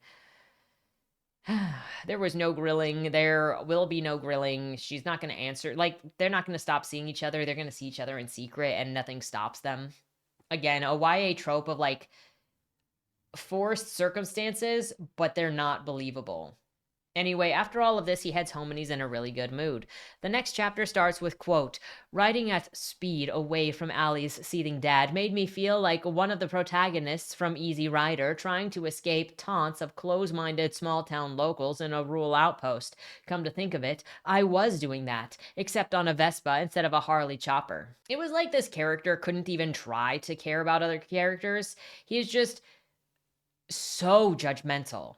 And I hated the contempt that he had for literally everybody in the town. It was anytime he described anybody in the town, it was contempt. Except if it was Allie, though sometimes he still talked with contempt for Allie. Obviously, they were all calling her a bitch earlier. It villainizes everyone, and it uses such specific words. The main character runs off with a man's daughter and was out for hours, and he has a reputation of being a bad seed, and he is so judgmental. And it's likely points at, and it could just be hypocrisy, but it is annoying. I hated the character. And he gets rewarded in the end. Okay, he gets to have his Disney Channel moment of everybody clapped and then ends by calling everybody a racist still. So I don't know what I'm supposed to do with this. Oh yeah, there's also a part of this chapter where they set up to do this ghost prank on this kid named Paul, who never comes up before this and never comes up after this either. They just set up this elaborate prank because Paul is a prep. Still hangs out with them though, but he doesn't hang out with them after this because the main character is a dick. The dude makes up these plans with Allie to meet over the summer because summer vacation is coming up. They're going to keep their relationship a secret since her dad doesn't like her hanging out with him because of the way he looks, and then, have issues at school because of her friends. So they're like, yeah, sure, let's keep it a secret.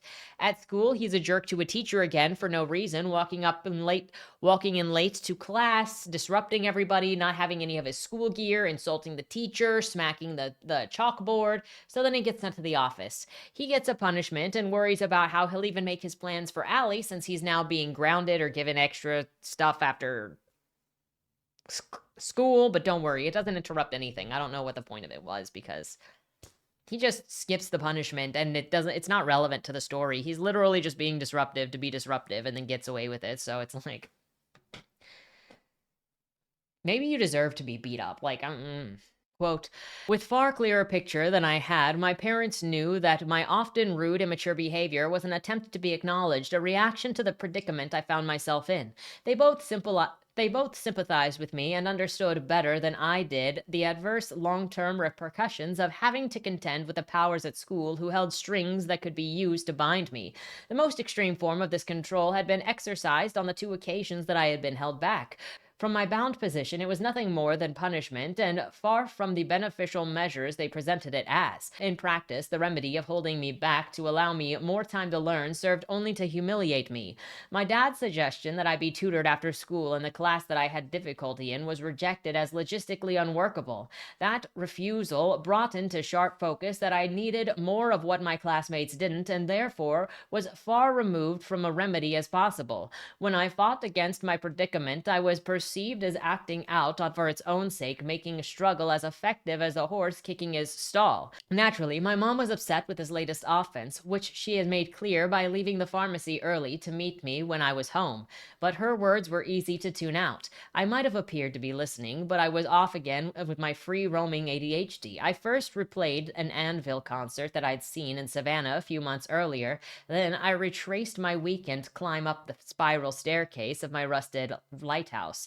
Nods and I'm sorries only partially quelled the frustration that we both felt. So he still gets to go to all of these concerts, apparently, even though he's always constantly acting out. So his parents are just enabling him all the time. And so his mom you can't tell me that she is concerned and she is talking to him about his behavior when she's also like, yeah, you can go and do whatever the frick you want all the time. Like, it's the school that's against you. Also, it says, so the school said it was unworkable to have tutoring, but earlier in the book, it said that his parents had stayed up and tutored him. And then he was like, well, then I was falling asleep in class. So was it unworkable or was he unable to pay attention? Like, it's just mixing everything. And I don't know if it's because it's all told in the same fashion of just like telling you an exposition and not seeing anything. You have to assume that he's lying to you about literally everything because he keeps contradicting himself. I just got so sick of this, that everything in this book is about him being a victim and excusing himself, and none of it is his fault, and he can't possibly have any control over his own fate. He didn't do nothing. It's worse because it's in retrospect. So he's making these excuses of himself as an adult.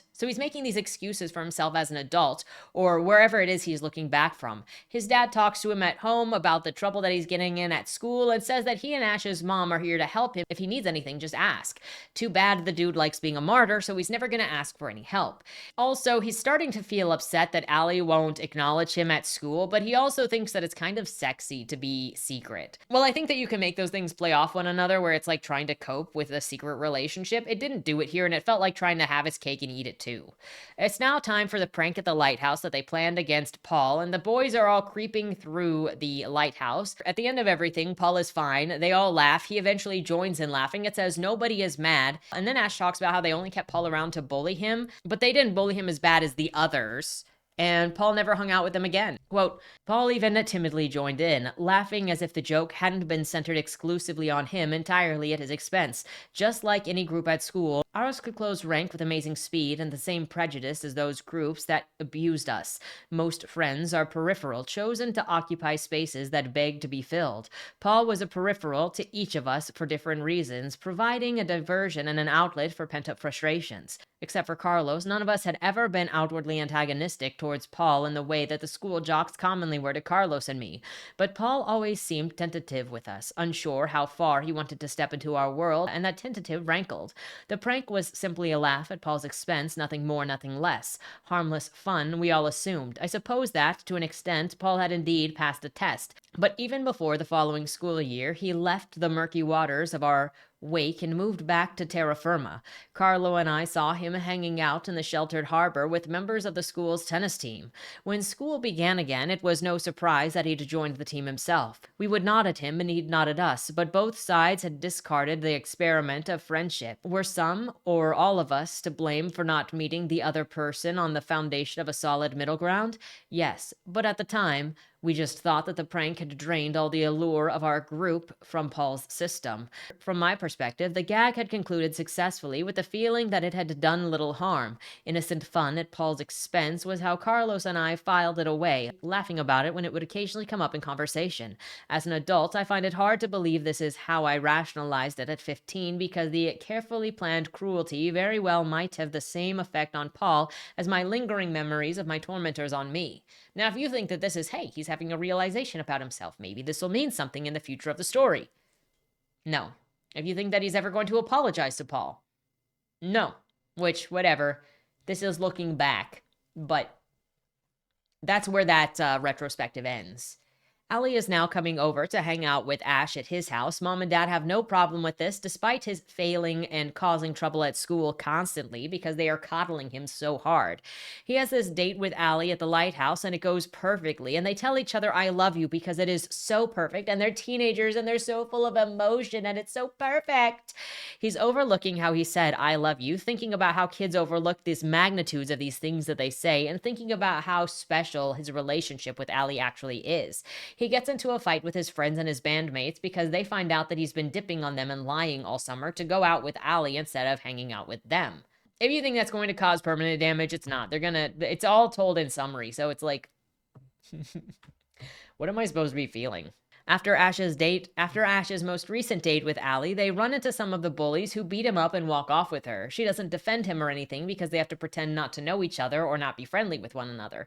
He goes to Carlos' house and apologizes for ditching him and commiserates to be cheered up. He wonders why he cares so much about Allie when Allie doesn't care about him, clearly.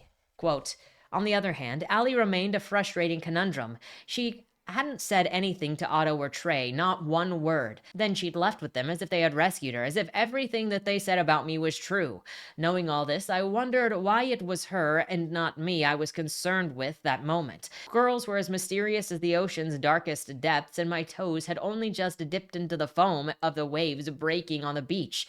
This violent confrontation reinforced that I didn't understand much about the world around me. In fact, I knew very little at all. With a single afternoon, I had experienced the sharply focused counterpoint that always seemed to follow me.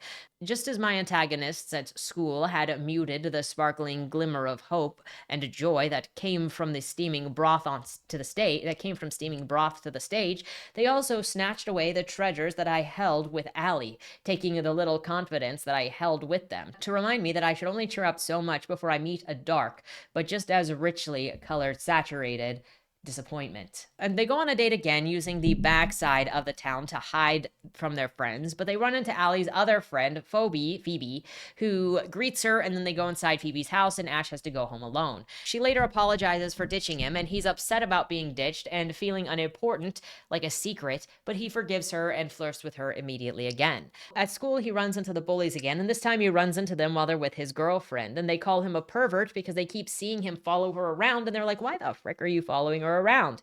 He runs off thinking about how fake everything is and how no one will ever understand him and no one stands up for him at all, and he's in this all alone. He goes to Declaration Island, which is the only place that accepts him for who he is. He randomly gets attacked while he is on his way to the island by because Mr. Garrison, a black man on that side of town, sees him and then assumes that he is related to some white kids that had been causing him trouble, and so then calls some boys to come and beat Ash up. So Ash drives his Vespa off, crashes his Vespa, has to go running so he doesn't get beat up, and then ends up on the island because he's like, well, I might be a little bit beat.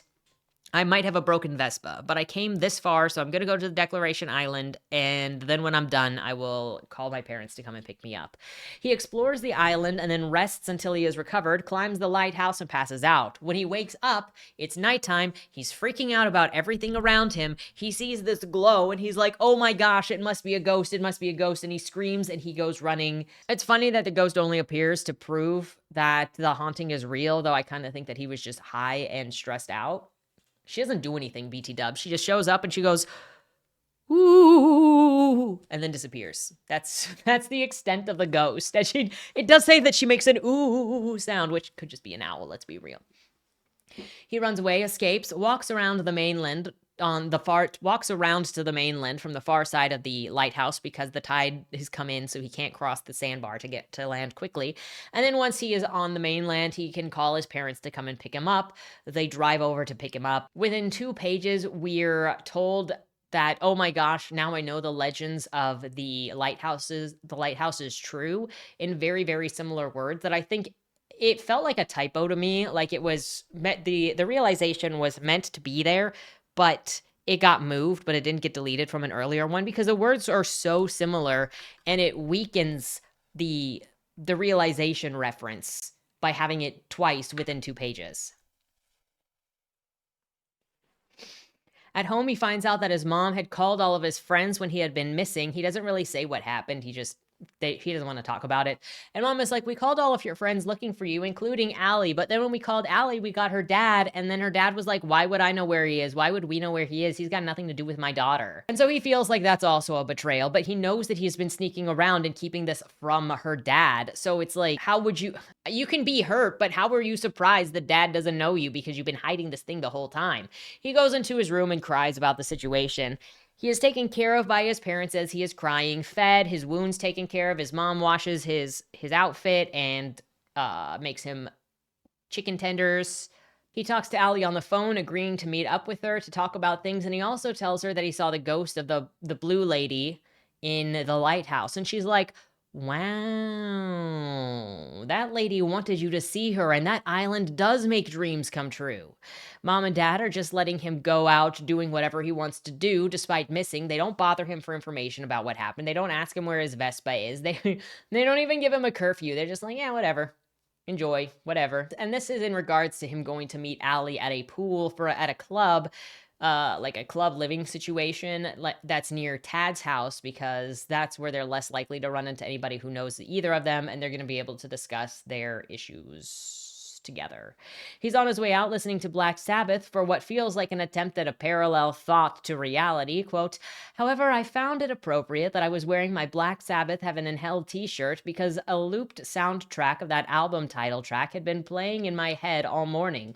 Ronnie James Dio passionately singing that what we assume to be reality is often just a mirage, and that the confusion often counters moments of perceived clarity. His words encapsulated the highest highs, and the earth gauges earth gouging lows that I'd experienced that summer, with the added spectacle of coming face to face with the supernatural, the unexplained, the unbelievable. The Blue Lady was a dramatic example of where the dividing line between the accepted and what many would call the impossible merged. Meanwhile, Allie was a magnificent conundrum all of her own, one I wouldn't miss out on for anything. She straddled a precarious line, somehow managing, often simultaneously, to be impossibly magnetizing, deliriously beguiling, and frustratingly selfish, often bordering on outright infuriating. He is the person to be going, that other person is so fucking selfish. He is somebody freaking sitting here going, that person is so selfish and outright infuriating, as he makes everything about him. When he meets Allie at the pool, she asks him about maybe wearing a polo shirt sometime because then they can look like a normal couple, and he obviously gets defensive. Quote, I remember, she said, and I detected some underlying distraction. With her hands fidgeting on her lap, she finally looked up at me. Her eyes looked sad. You know, you don't always have to wear that kind of shirt. I mean, you could wear other things sometimes. The comment surprised me, as she had always said that she loved me for exactly who I was. I do wear other things, I told her brightly. There's also Blue Oyster Cult, Uri Heap, the Scorpions, Triumph. I mean, all of those.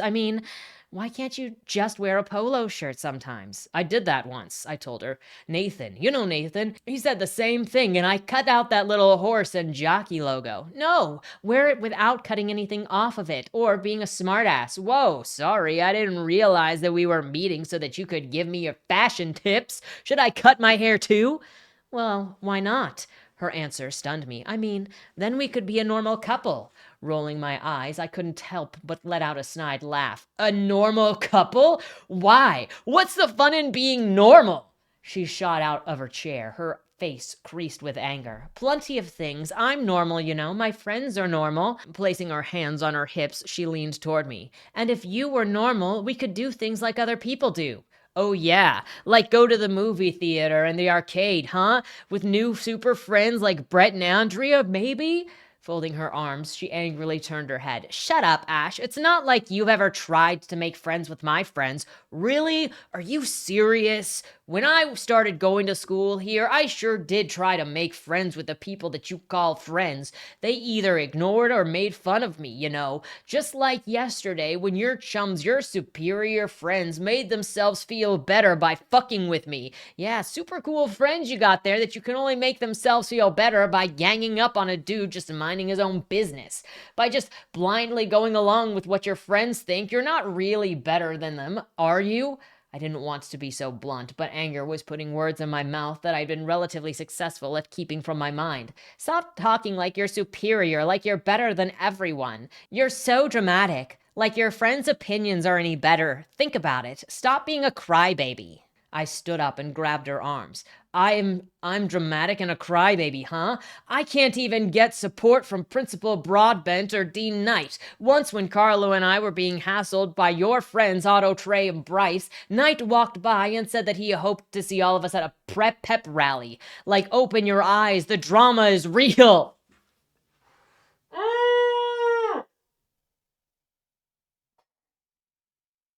Also, you just grabbed onto the shit. Look, when you're in the middle of a fight, you don't grab onto the person you do not touch the person you're fighting with. I can't stand these characters. I can't. This is climactic, BT dubs. This is like at 75%, and I'm supposed to be like,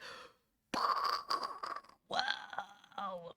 And I'm just annoyed. I'm just annoyed at these stupid children and his stupid self-righteousness. If you don't like how you're treated, just change. I flopped back onto my chair, thrusting my hands into my pockets just as it started to rain. Yeah, I could change, but I thought you liked who I was, who I am. I could say everything to you that you've said to me. Why don't you change? Why don't you just admit to everyone that we love each other, that we're a couple? The lines of anger had crossed her face, dissipated just as quickly as the rain had returned. She kneeled next to me, looking up. You think that you have all the answers, don't you? I shook my head sincerely. I know I don't have those, but maybe I've discovered a few clues. Freaking John Green, I swear. About you changing. She took my hands in hers. I don't mean that at all. I love you for exactly who you are. You shouldn't change. And I know that you'll find the answers. You're a strong person, stronger than you think you are. You've shown that. I just don't like the thought of you getting hurt with what you find. Her eyes locked onto mine as she put her hands on my leg. It was a look that told me something big was coming. I just can't do this anymore. I knew that she was breaking up with me, but it didn't feel like a bullet. It couldn't. Our relationship, our love had been in darkness for too long, which had taken a toll on both of us. Forget everything that you've ever heard about kids having endless energy. We were exhausted. He's so dramatic. Also, when has he not thought himself powerful? He is literally doing stuff all the time. He is defying things all the time. He believes in himself more than other people, that he does whatever the frick he wants all the time. So where is this coming from? You need to believe in yourself more. I think maybe in applying himself more. Now, there are so many things that I hate about this conversation, other than how overdramatic and tropey it is. I hate this conversation even when adults are having it, where they act like being normal or being weird are bad things, or even just the words normal or weird are bad, because it makes it difficult to talk about human behavior, period. And like and as if recognizing things makes it dirty. Pick a side. Breaking the status quo isn't inherently bad, but neither is it inherently good. Having values and expressions that match what is considered common and or normal is also not bad. You're not a conformist because you don't piss people off, or you're not mean to them, or you don't raise your third finger at them whenever you feel like it. But you're also not inherently a better person because you do screw the status quo. It's so stupid, and to some level, it's like this really is, and to some level, it's like, is this really what the story is about? Do you remember that the entire setup had to do with calling the entire town racist and setting up this whole racist history and King Cotton and a ghost tower? And this is where we are at. Oh, I'm a nonconformist. I'm normal. I'm not going to be normal. Screw you. I cut the logo off of polo shirts because I don't want to get along. And the dude is like, I tried to be friends with these people once, but since when? Where did we see that? Because ever since he was talking about the third grade, he avoided the boys. He went to the parties and was like, meh, with the upperclassmen that he thought he was better than. He didn't try to be friends with anybody. He has a superiority complex and thinks that he shouldn't have to, that everybody should get on their knees and praise him for his originality. And they do. When he shows up, they do. Then even as they fight, we get this after-school special just glazing of one another of the characters that doesn't make any sense for the trajectory of this plot. Quote, I laid my hand on the side of her head. I'm gonna be all right, mostly because of you. You were the first answer I ever got that I knew was really true. Grabbing her hand in mine, I smiled. I wish that you were more truth. I wish that there were more truths like you. I'm not a truth, Ash, and I'm way far from perfect. But that's just it, Allie. You did something amazing by becoming my friend, my girlfriend. You were brave and you were strong. Who needs perfect? She rests her head on my knee and gazed at the rain pelting the pool water. We stared at it, mesmerized by the rhythm as I gently ran my fingers through her hair. She then spoke, as if lost in a dream. If we could be like those marsh tackies that we saw when you first took me up to your island, well, we could be happy together. Forever. There's a whole world of people out there, though, I remind her, breaking the spell.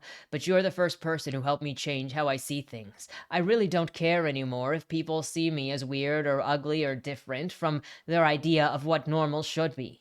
Allie wore an expression that told me that she was cradling our conversation, where we were. Even the weather, the way that her face looked, took me in another direction entirely. You're like fragile china. Her expression became quizzical as she turned her head up to look at me. China? The most delicate china in the world. You're thin and beautiful. The light comes through you. Light that most people are never lucky enough to even see. And just by you letting the light in, you revealed aspects of yourself that make you even more beautiful than you ever could have imagined. More beautiful than you already are. What did she do to deserve this? He's called her fake multiple times, that she puts on a face that they're breaking up because she falls into the facade of faking who she is. And now he's like, you're beautiful and you're the truth and you've only ever told the truth. And she's like, you're brave and you've never been, he's like, you taught me how to be myself and not to care about what other people think. You already didn't care what other people thought. This feels like it skipped the entire section of the story where they were supposed to like conform, where it was supposed to be like he would perform his band number and then I would ask her out and she'd be like, sure. And then he would start changing who he was and like cut his hair and stop wearing the band tees. And then his friends would be like, dude, what's wrong with you? And then he would get in a fight with his friends so that he could continue dating his girlfriends. And then he would become friends with the bullies that were once bullies of him. But now he's in that group and now he's seeing them and being a part of them bullying his ex-friends. And then he has to have this come to Jesus moment where he's like, so he stands up against the bullies to defend his friends because he cares more about his friends and his authenticity than them destroying stuff and hating everything that he is and who he is and the pressures of conforming and what it means to be friends with these people who don't actually like you and only like who you pretend to be. Like, there are stuff here, but it's not actually in the story. And then it doesn't, at this point, there makes no sense to be complimenting Allie because she hasn't done anything. Maybe later, because she's going to have her own come to Jesus moment where she takes off her shirt and she's wearing a metal shirt underneath in gym class and then goes and kisses him in front of class. Maybe then he could be like, Allie, you're so brave. I can't believe you did that. But here it doesn't make any sense when they were literally just arguing 2 pages ago about how he needs to wear polo. And he's like, no, you're a conformist and I can't believe you're telling me to do that. They did not make each other better. They hid behind everything, and he said they hid behind everything, and she hid who he was. She didn't even tell her dad who he was. Characters need to take action to justify these sorts of actions, because where is this speech even coming from other than it feels like the book trying to talk to the reader with an after-school special so they don't feel too bad? They continue by romanticizing their relationship. Quote, her eyes held mine for a moment, then returned to the rain. I don't think that I'm beautiful or a china cup, but what you're saying is so sweet. No one has ever tried to say what you're saying to me right now. An inscrutable expression flashed across his face, and she looked past me. She shook her head and laughed dismissively. I think the sweetest thing Richard ever said to me was, you look hotter than shit. Richard was the guy on the football team she dated just before me. Following her lead. Yeah, who the fuck is Richard? He's not been mentioned in anything. Not in the group that she's a part of, nothing. Following her lead, I shook my head. A real Shakespeare, old Richard, huh? We both chuckled, but I had more that I needed to say and steered the conversation back to the less traveled road.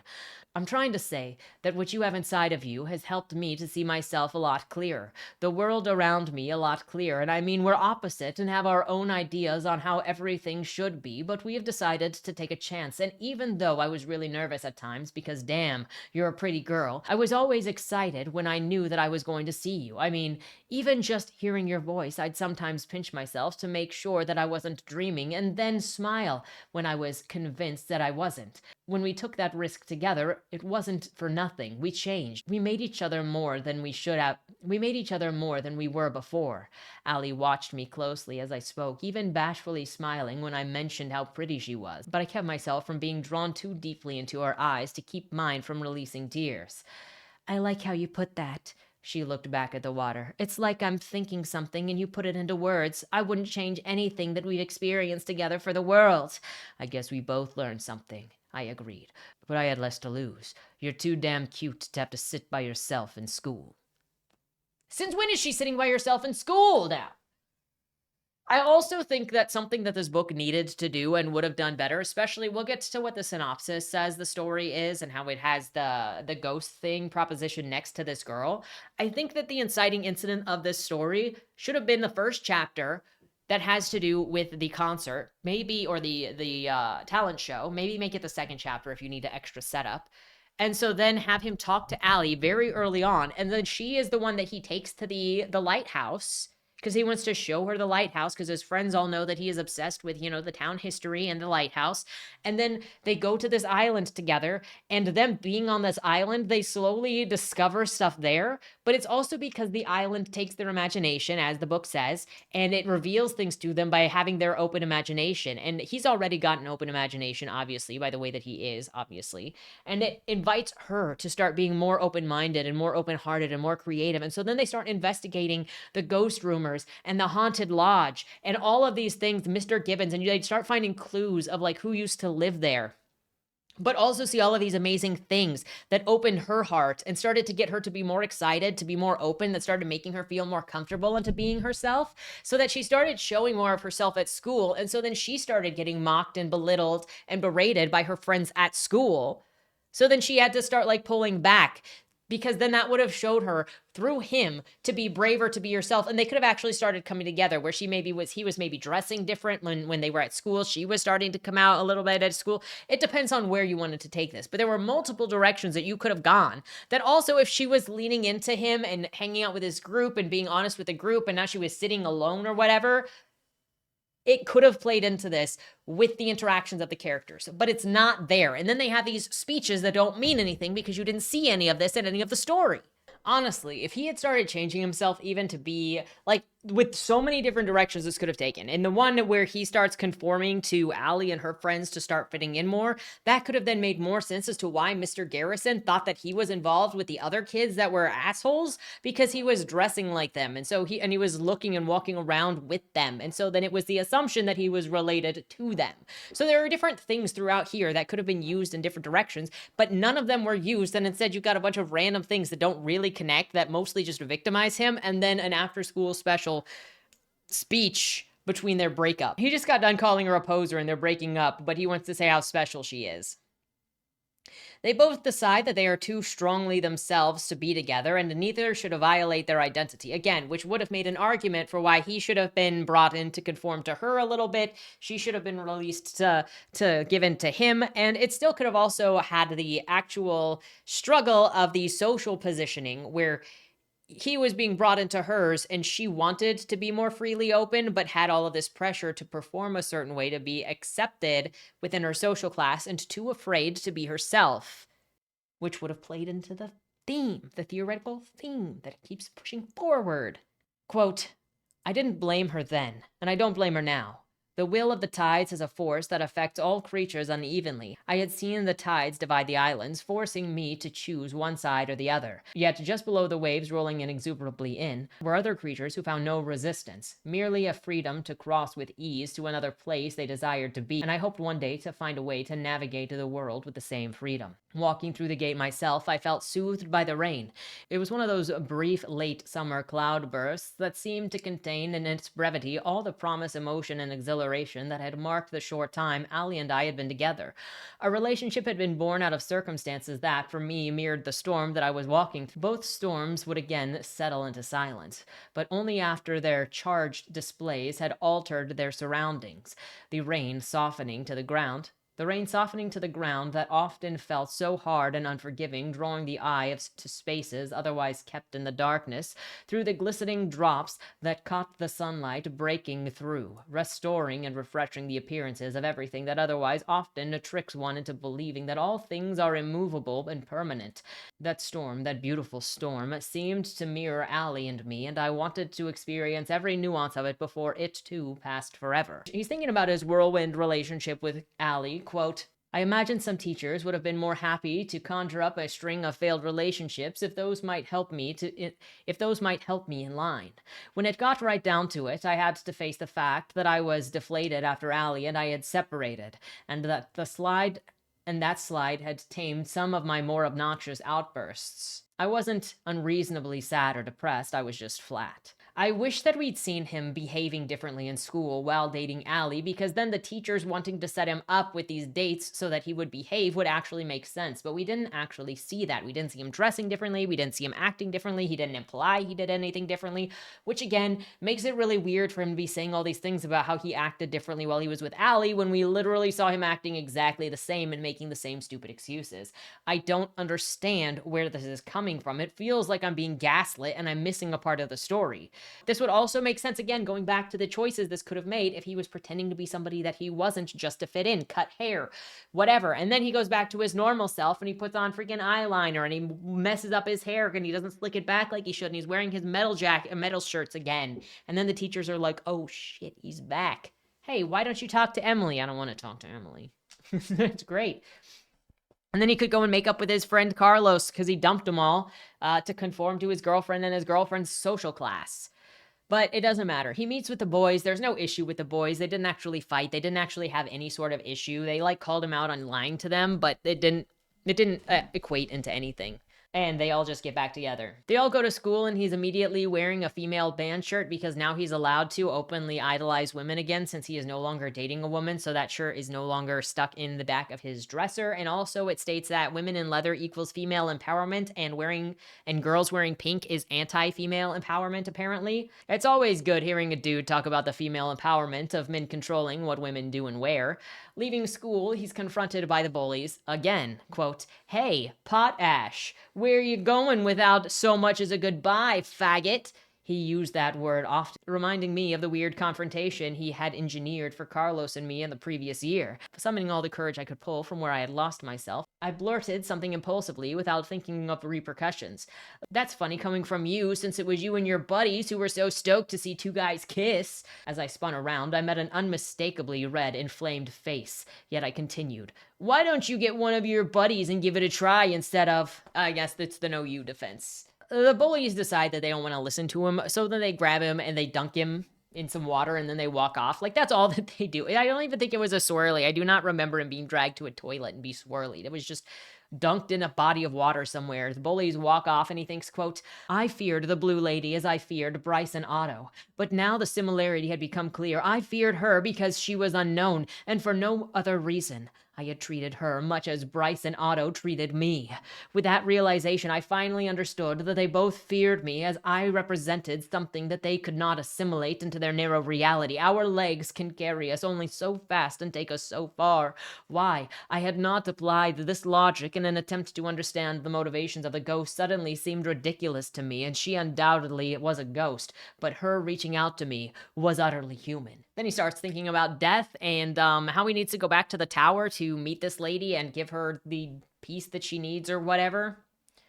He needs to confront her, to confront his fear, because she showed him something by showing up to him at all, and so he needs to give her the respect of seeing what she needs. As he's talking about death, he's also thinking about how it's just thrown into songs and stuff, but like not given any real depth, and how it's frivolously looked at by him as a teenager. And it's just like, I wish that you had thrown stuff in there with discovering stuff about the history of the light tower, about the history of the plantations and Mr. Gibbons and the hunting lodge and all of that, and like worked that into like unraveling this mystery alongside Allie and it having to come to a close, or him going back to discover this stuff on his own, because they were trying to figure out who the ghost was. They were trying to put the ghost to rest. They were trying to figure out if the ghost was real. And so then it could have tied those two plots together and actually made them... Are you okay, little bubbies? Are you okay, little bubbies?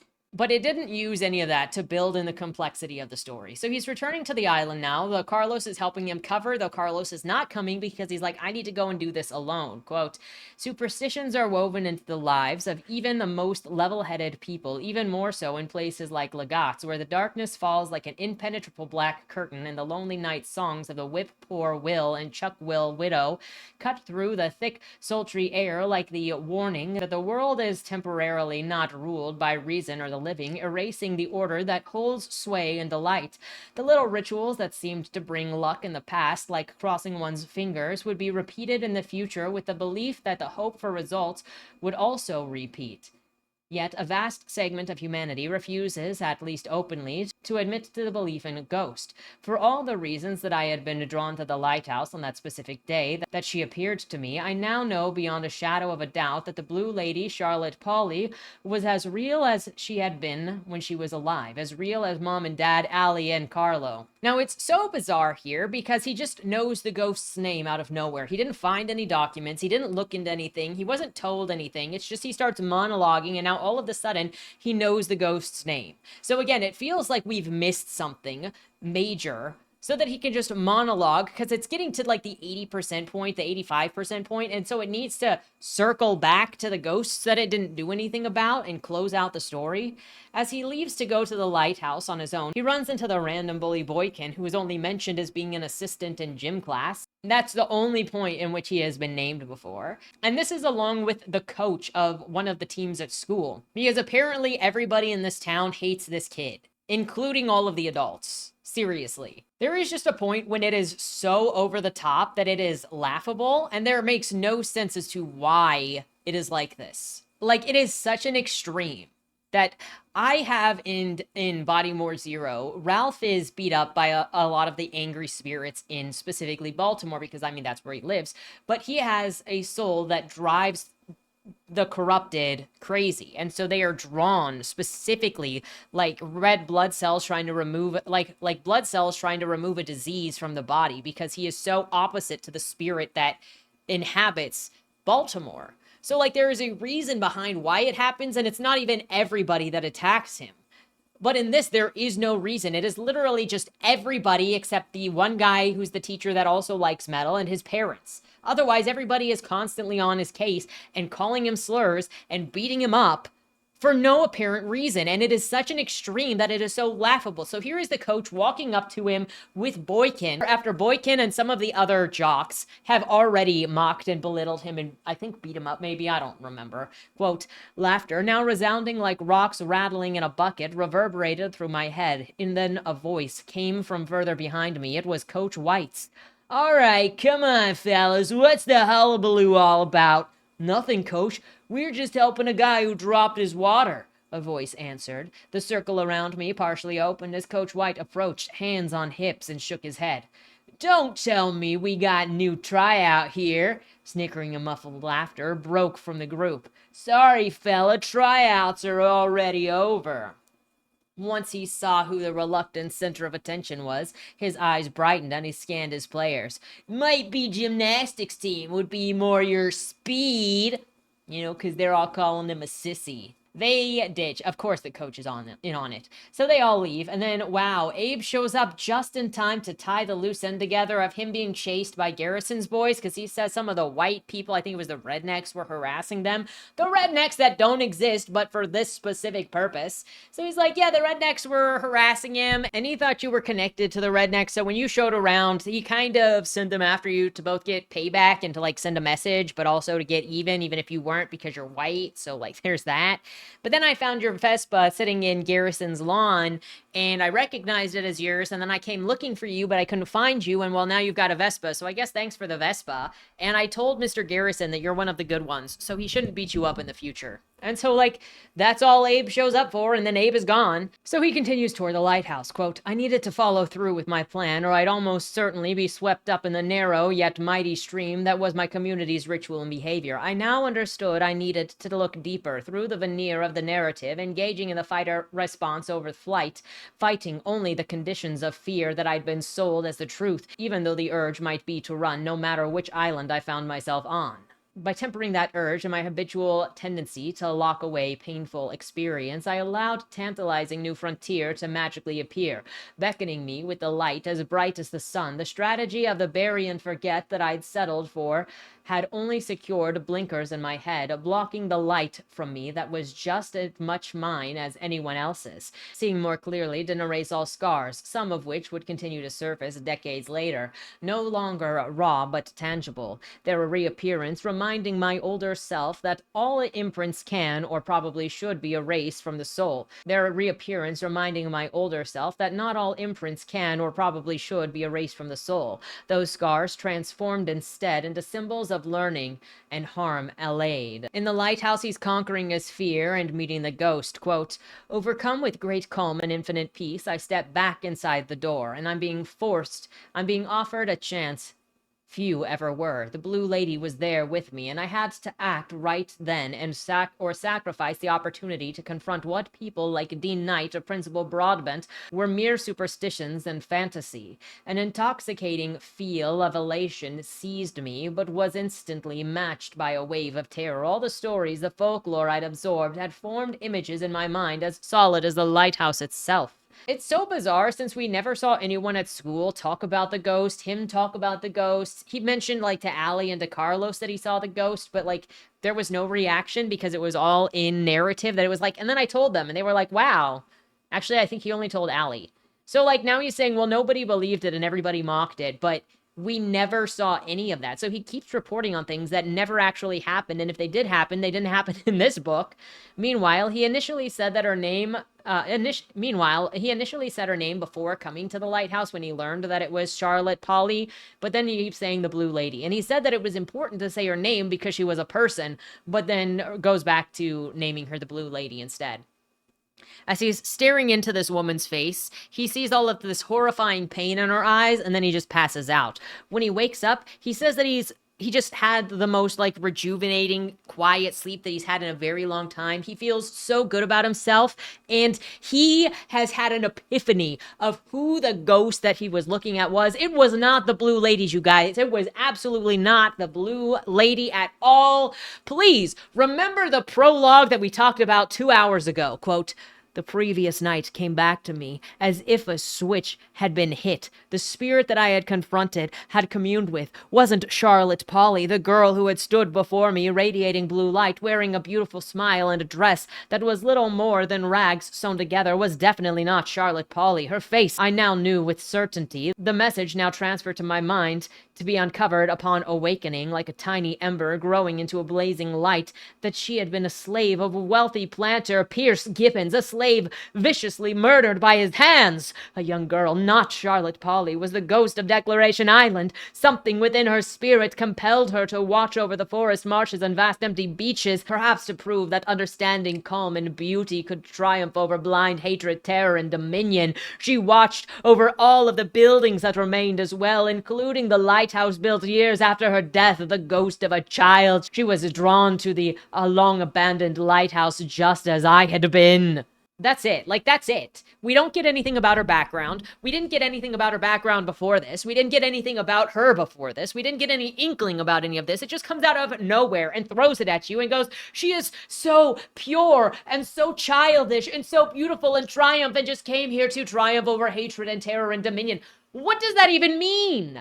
There is nothing in this that relates that to anything. What, she outlived the person that killed her by being a ghost on the island? Is that what it's supposed to mean? Like, it feels like it's trying to be deep, but it didn't build this character into this story, this message into the story. And then suddenly the ghost, the only ghost that's been referenced this entire time, is replaced at the last minute to be this random person to tie it back into slavery that had nothing to do with the story of teen angst and rebellion. Again, it could have been something if he had been investigating the island, investigating the house, seeing this little girl in places where he didn't recognize her or think of her as the Blue Lady, and was finding different information, and then, maybe saw the ghost and then found, or before seeing the ghost, found stuff that might implicate the little girl, or gave the little girl a name, which then made him able to see her ghost as a fully thing, because he could identify her.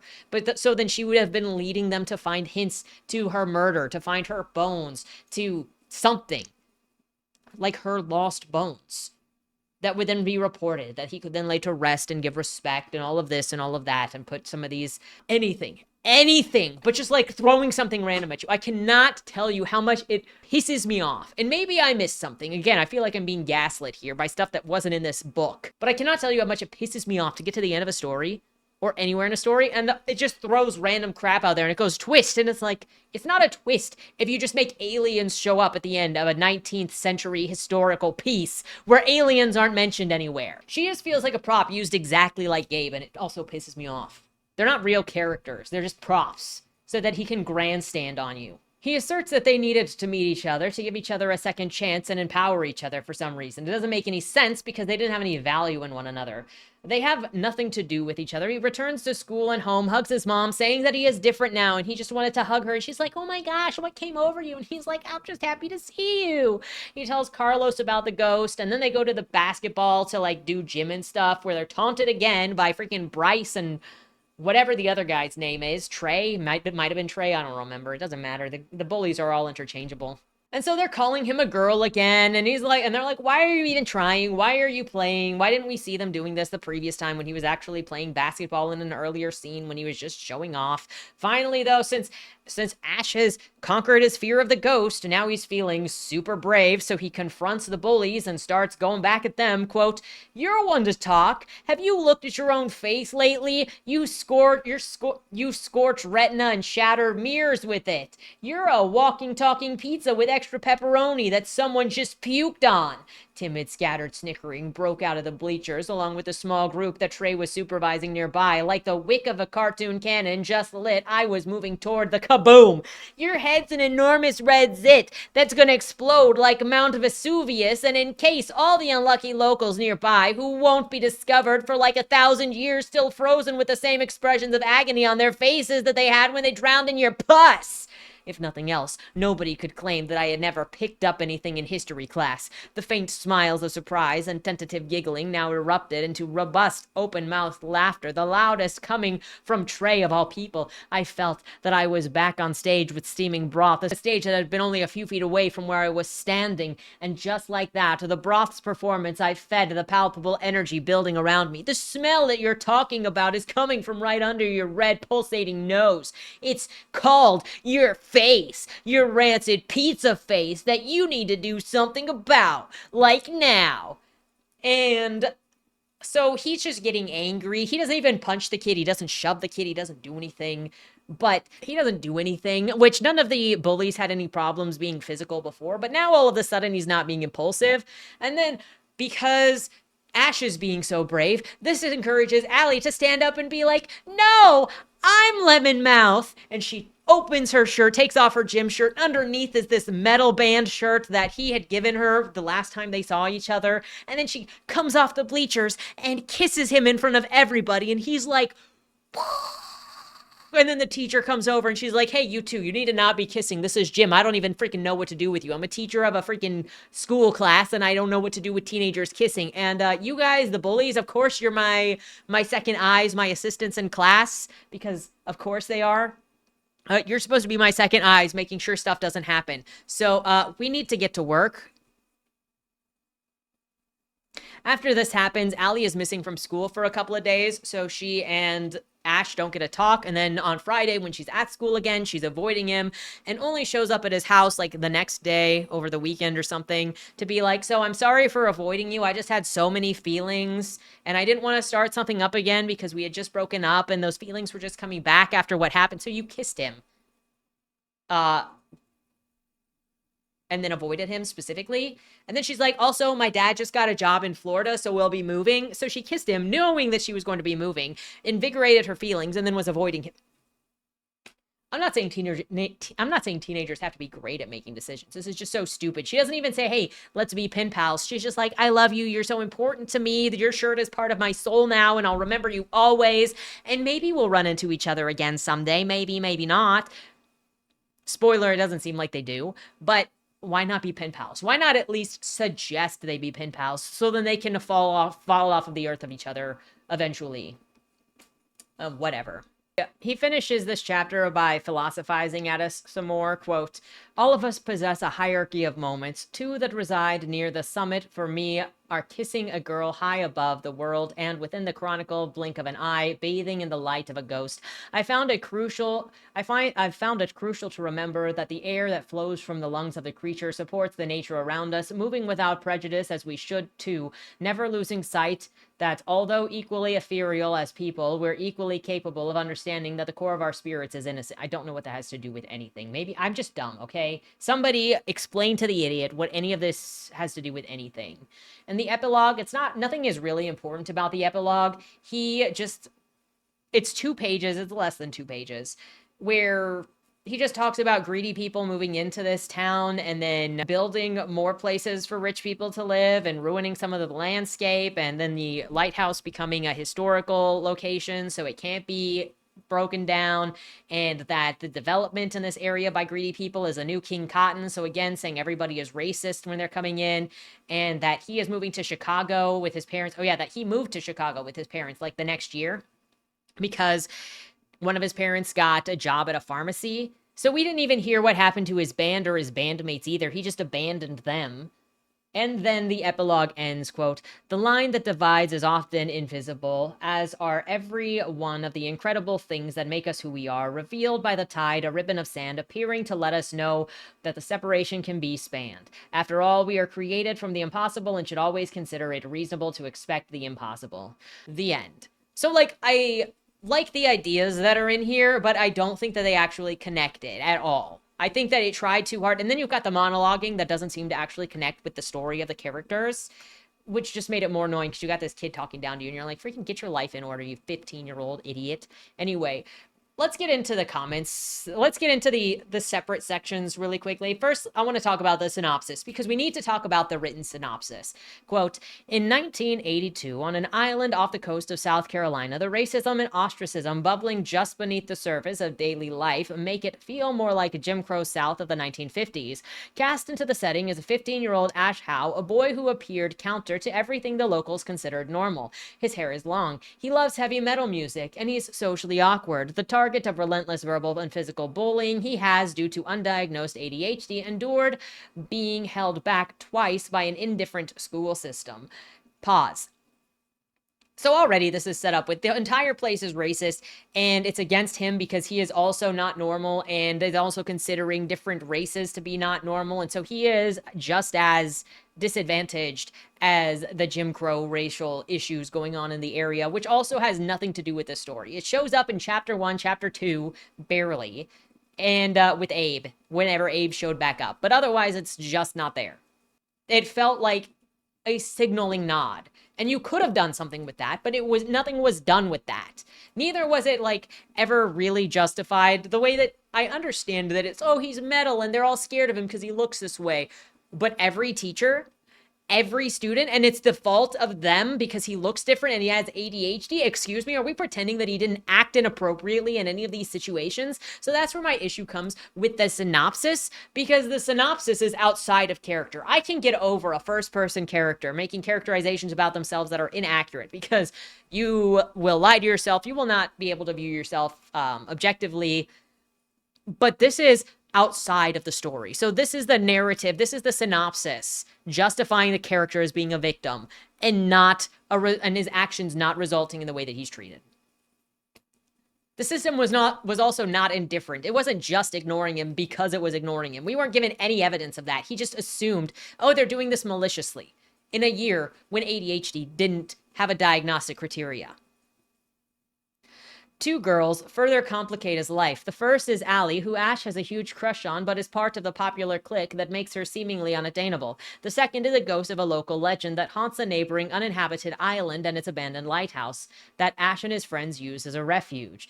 Two events alter Ash's life: the band performance at the annual school talent show and the horrific blunder when he finds himself alone on the lighthouse on a dark night. The choices Ash makes set in motion events that prove the miraculous is closer than he realizes, and the magic is not only real but has the power to transform.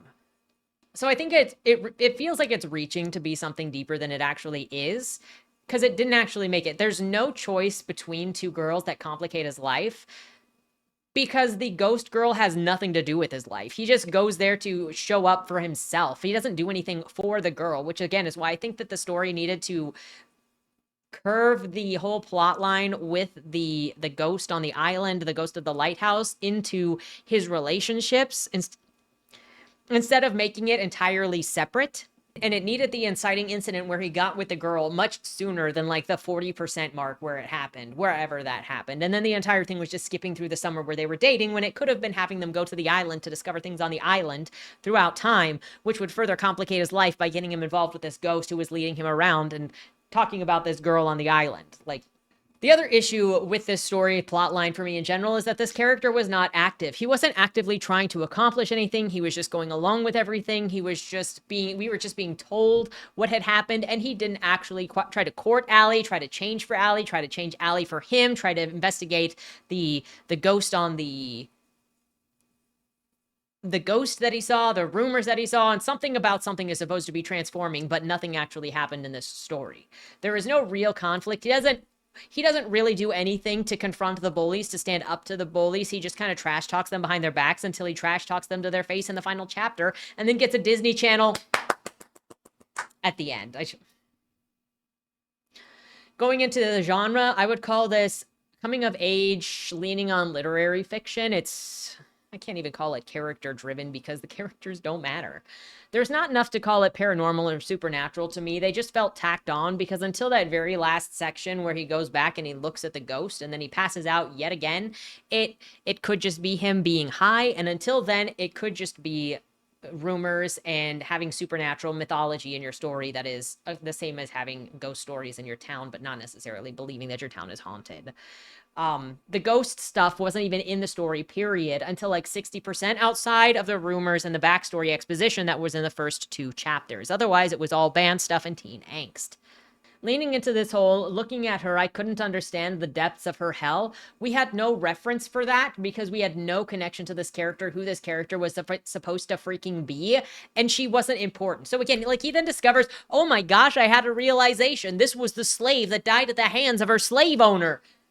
And then it doesn't go anywhere. Like, it throws this at us and then it disappears. What was the point? What was the point of that change? From the after-school special in this to the childishness of the drama and the main characters and the over-dramatization, I know that I'm too old for this book to, like, click with me, and I have no idea if it would click with teens. I'm not even going to pretend to know if this would mean anything to teenagers. So you can let me know from your perspective, especially if you read it. I would love to know where you think it falls on interest. Again, I think it falls in line with The Catcher in the Rye, Mia Earl and the Dying Girl. The Perks of Being a Wallflower is another one that I would comp this to. And if you like those books, you might like this one. The setting, lots of time was spent describing the history of the setting in the first chapter or 2, that I first gave it the benefit of the doubt that this was going to be about the town and about the history of the town. Again, a story about the ghost girl and discovering who the ghost girl was. Maybe she would have been the main character and then we would have just been absorbing it through the eyes of Ash. But considering that's not where it goes, it stops feeling like that with setting and more just feels like exposition dumping that was for somewhat posturing, since it was a lot of racism. For how often race was brought up in this, and the Civil War playing a heavy role, and then it opening and closing on calling people the King Cotton, you would have thought that it would have had a place in the overall story, but it doesn't. In general, the time was also all over the place. So it was set in 1982, but we don't know at what age he was held back, what grade he was specifically in. As a 15-year-old, he was in 7th grade while other 15-year-olds were in 9th grade, but he was in gym with them. What parties was he going to that he was like, these kids are talking about sex? Who was he playing games with? The girls? I don't know. It was just very confusing. The writing in the prologue felt really out of place. Even though it related specifically to that slave girl, it doesn't come into anything. It doesn't make any sense. And I actually forgot that the prologue related to anything. I forgot the prologue existed until I came back to start doing this video. And I was like, oh, that was supposed to be relevant because it wasn't anywhere else. He didn't even discover anything about this girl. Phrases like this contradicted themselves constantly throughout the story. Quote, "It's better to peel an onion than to bite into it," I answered, oblivious to his frustration. If you announce that you're oblivious to somebody's frustration in a first-person narration, then you're not oblivious to his frustration. And there were a lot of times where it was like mind reading, where it was like explaining to you things that the character wouldn't know, which doesn't work for first person. And maybe the point was because he was looking back that he was now oblivious, or he was oblivious to it then, but he's not now. But there was no commentary on any of it to even make us need that. If he was oblivious to it, then just plow forward and don't acknowledge anything of his frustration. There were other bizarre choices of description, like, quote, "With beautiful hope fueling my lungs, words bellowed from my mouth." I also came across, quote, "Stopped me dead in my tracks because I can't escape this." Guys, check your work for this. I'm on the prowl. If you freaking put stopped in tracks in your story, I'm coming for you. It will be stopped in its tracks.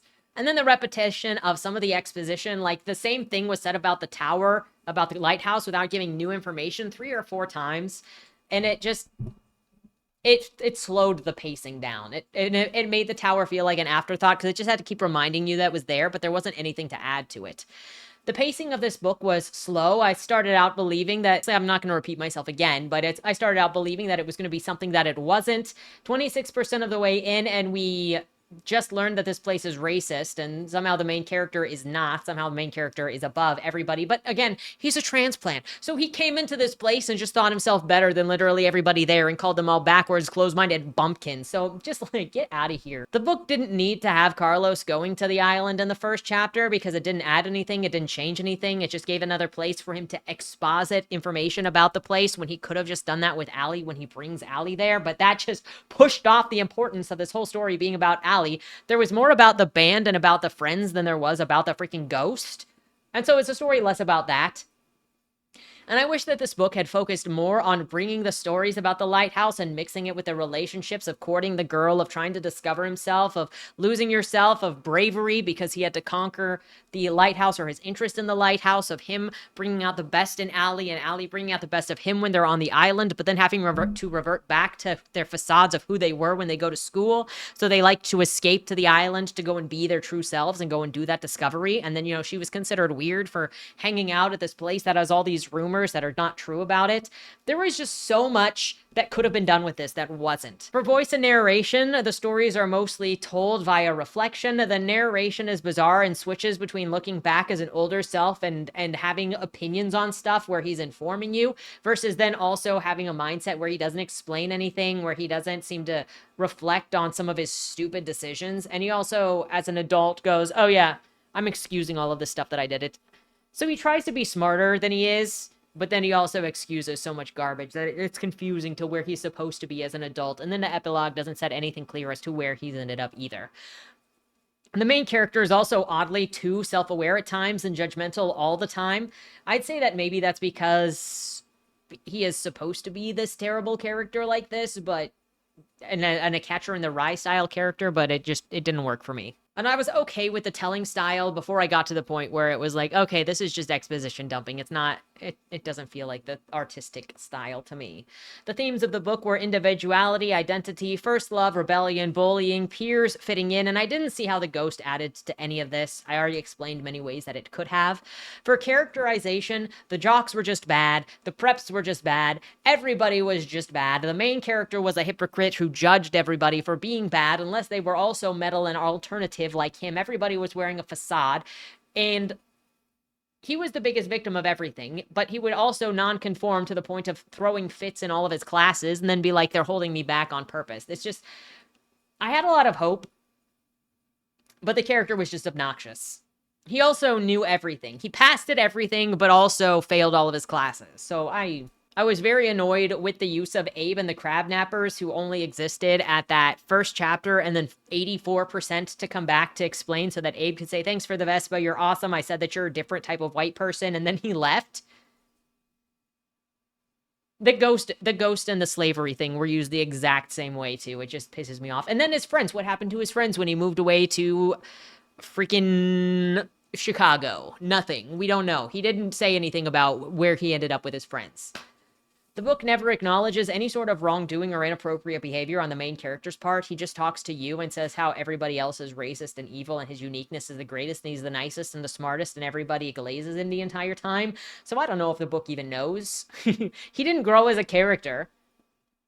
Red flags for me in books are when everyone who doesn't like the main character throws a slur, falls into an ism, but the main character doesn't. Also, this using ADHD as an excuse for that behavior, while you can use ADHD, obviously, or any mental illness or disorder in your story for whatever, I didn't feel like it was appropriately used in this, and I feel like it was used instead to excuse the character's bad behavior, and it didn't add anything to the story. It wasn't brought up except to excuse his failure in classes, and so I felt like it was a distraction, especially when ADD didn't exist in 1982 as a diagnosis, and only existed in 1987 when DSM-3 released it with ADHD and ADD. Now, as I was reading this book, I very quickly thought of The Catcher in the Rye because the main character made me think of Holden, and as far as I am aware, I've been asking people like all week as I've been reading this if they've read Catcher in the Rye and how they felt about Catcher in the Rye, and I have yet to meet anybody who liked Catcher in the Rye.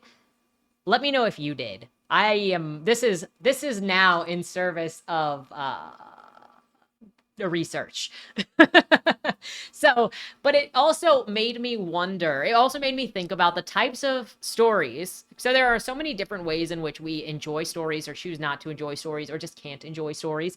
And in some cases, it feels like there are the people who only enjoy stories or can enjoy stories if they see themselves in the characters, if they can see themselves as the characters, if they see themselves validated by the characters, which is like, are the only people who like Catcher in the Rye genuinely the ones who are Holden? I'm wondering. But I just wanted to bring that up because sometimes it's so obvious to us when we're having conversations about books, like, why do people like this book? It is so bad. But if a person feels heard by a character in a book, by a position in a book, then it's like nothing else matters because you feel validated. And that's enough to give it a 5-star. Anyways, if you like John Green, Holden, Perks of Being a Wallflower, you might like this book. In closing, I felt like I couldn't determine what this was about because it wanted to be about teen angst, reflecting on childhood and a ghost story, but those things weren't actually pulled together. And I'm not saying this is a bad book, but I don't think that I was the audience for this book. I didn't like it, and I am very disappointed by it. With that said, let me know your thoughts down in the comments below. Have you read this book? Will you read this book? Have you read Catcher in the Rye? Did you like Catcher in the Rye? Let me know in the comments down below. With that said, have a great day, have a great weekend, and don't die. Was that Wayland Cross in the trunk? Do you know, or is that something that's still being figured out? The person in the trunk was not Wayland Cross. Is he in trouble? We don't know who did it, but as the owner of the car, the longer he's missing, the worse it looks for him. Cross isn't a killer. For the last couple of years, the average number of murders in Baltimore has been over 300, and it's been going up. Mind you, that's only whatever the badges count as official murder, and believe me, there are people that don't count when they die. Wayland? If you're down here, tell me. I'm not talking to the badges, I've been looking for you. They found a body in your trunk. Way. Why? Did you do that? To the left, plain black letters read along the wall. You walked in the corridor. Once that ends, you chose the dark is on the right. My vision goes blurry, flickers black and black and black for longer intervals until I can't see anything at all. I'm not screaming anymore, but my voice echoes back to me. Where the hell am I? You're dead, Josephine. Even smart people do stupid shit sometimes, right?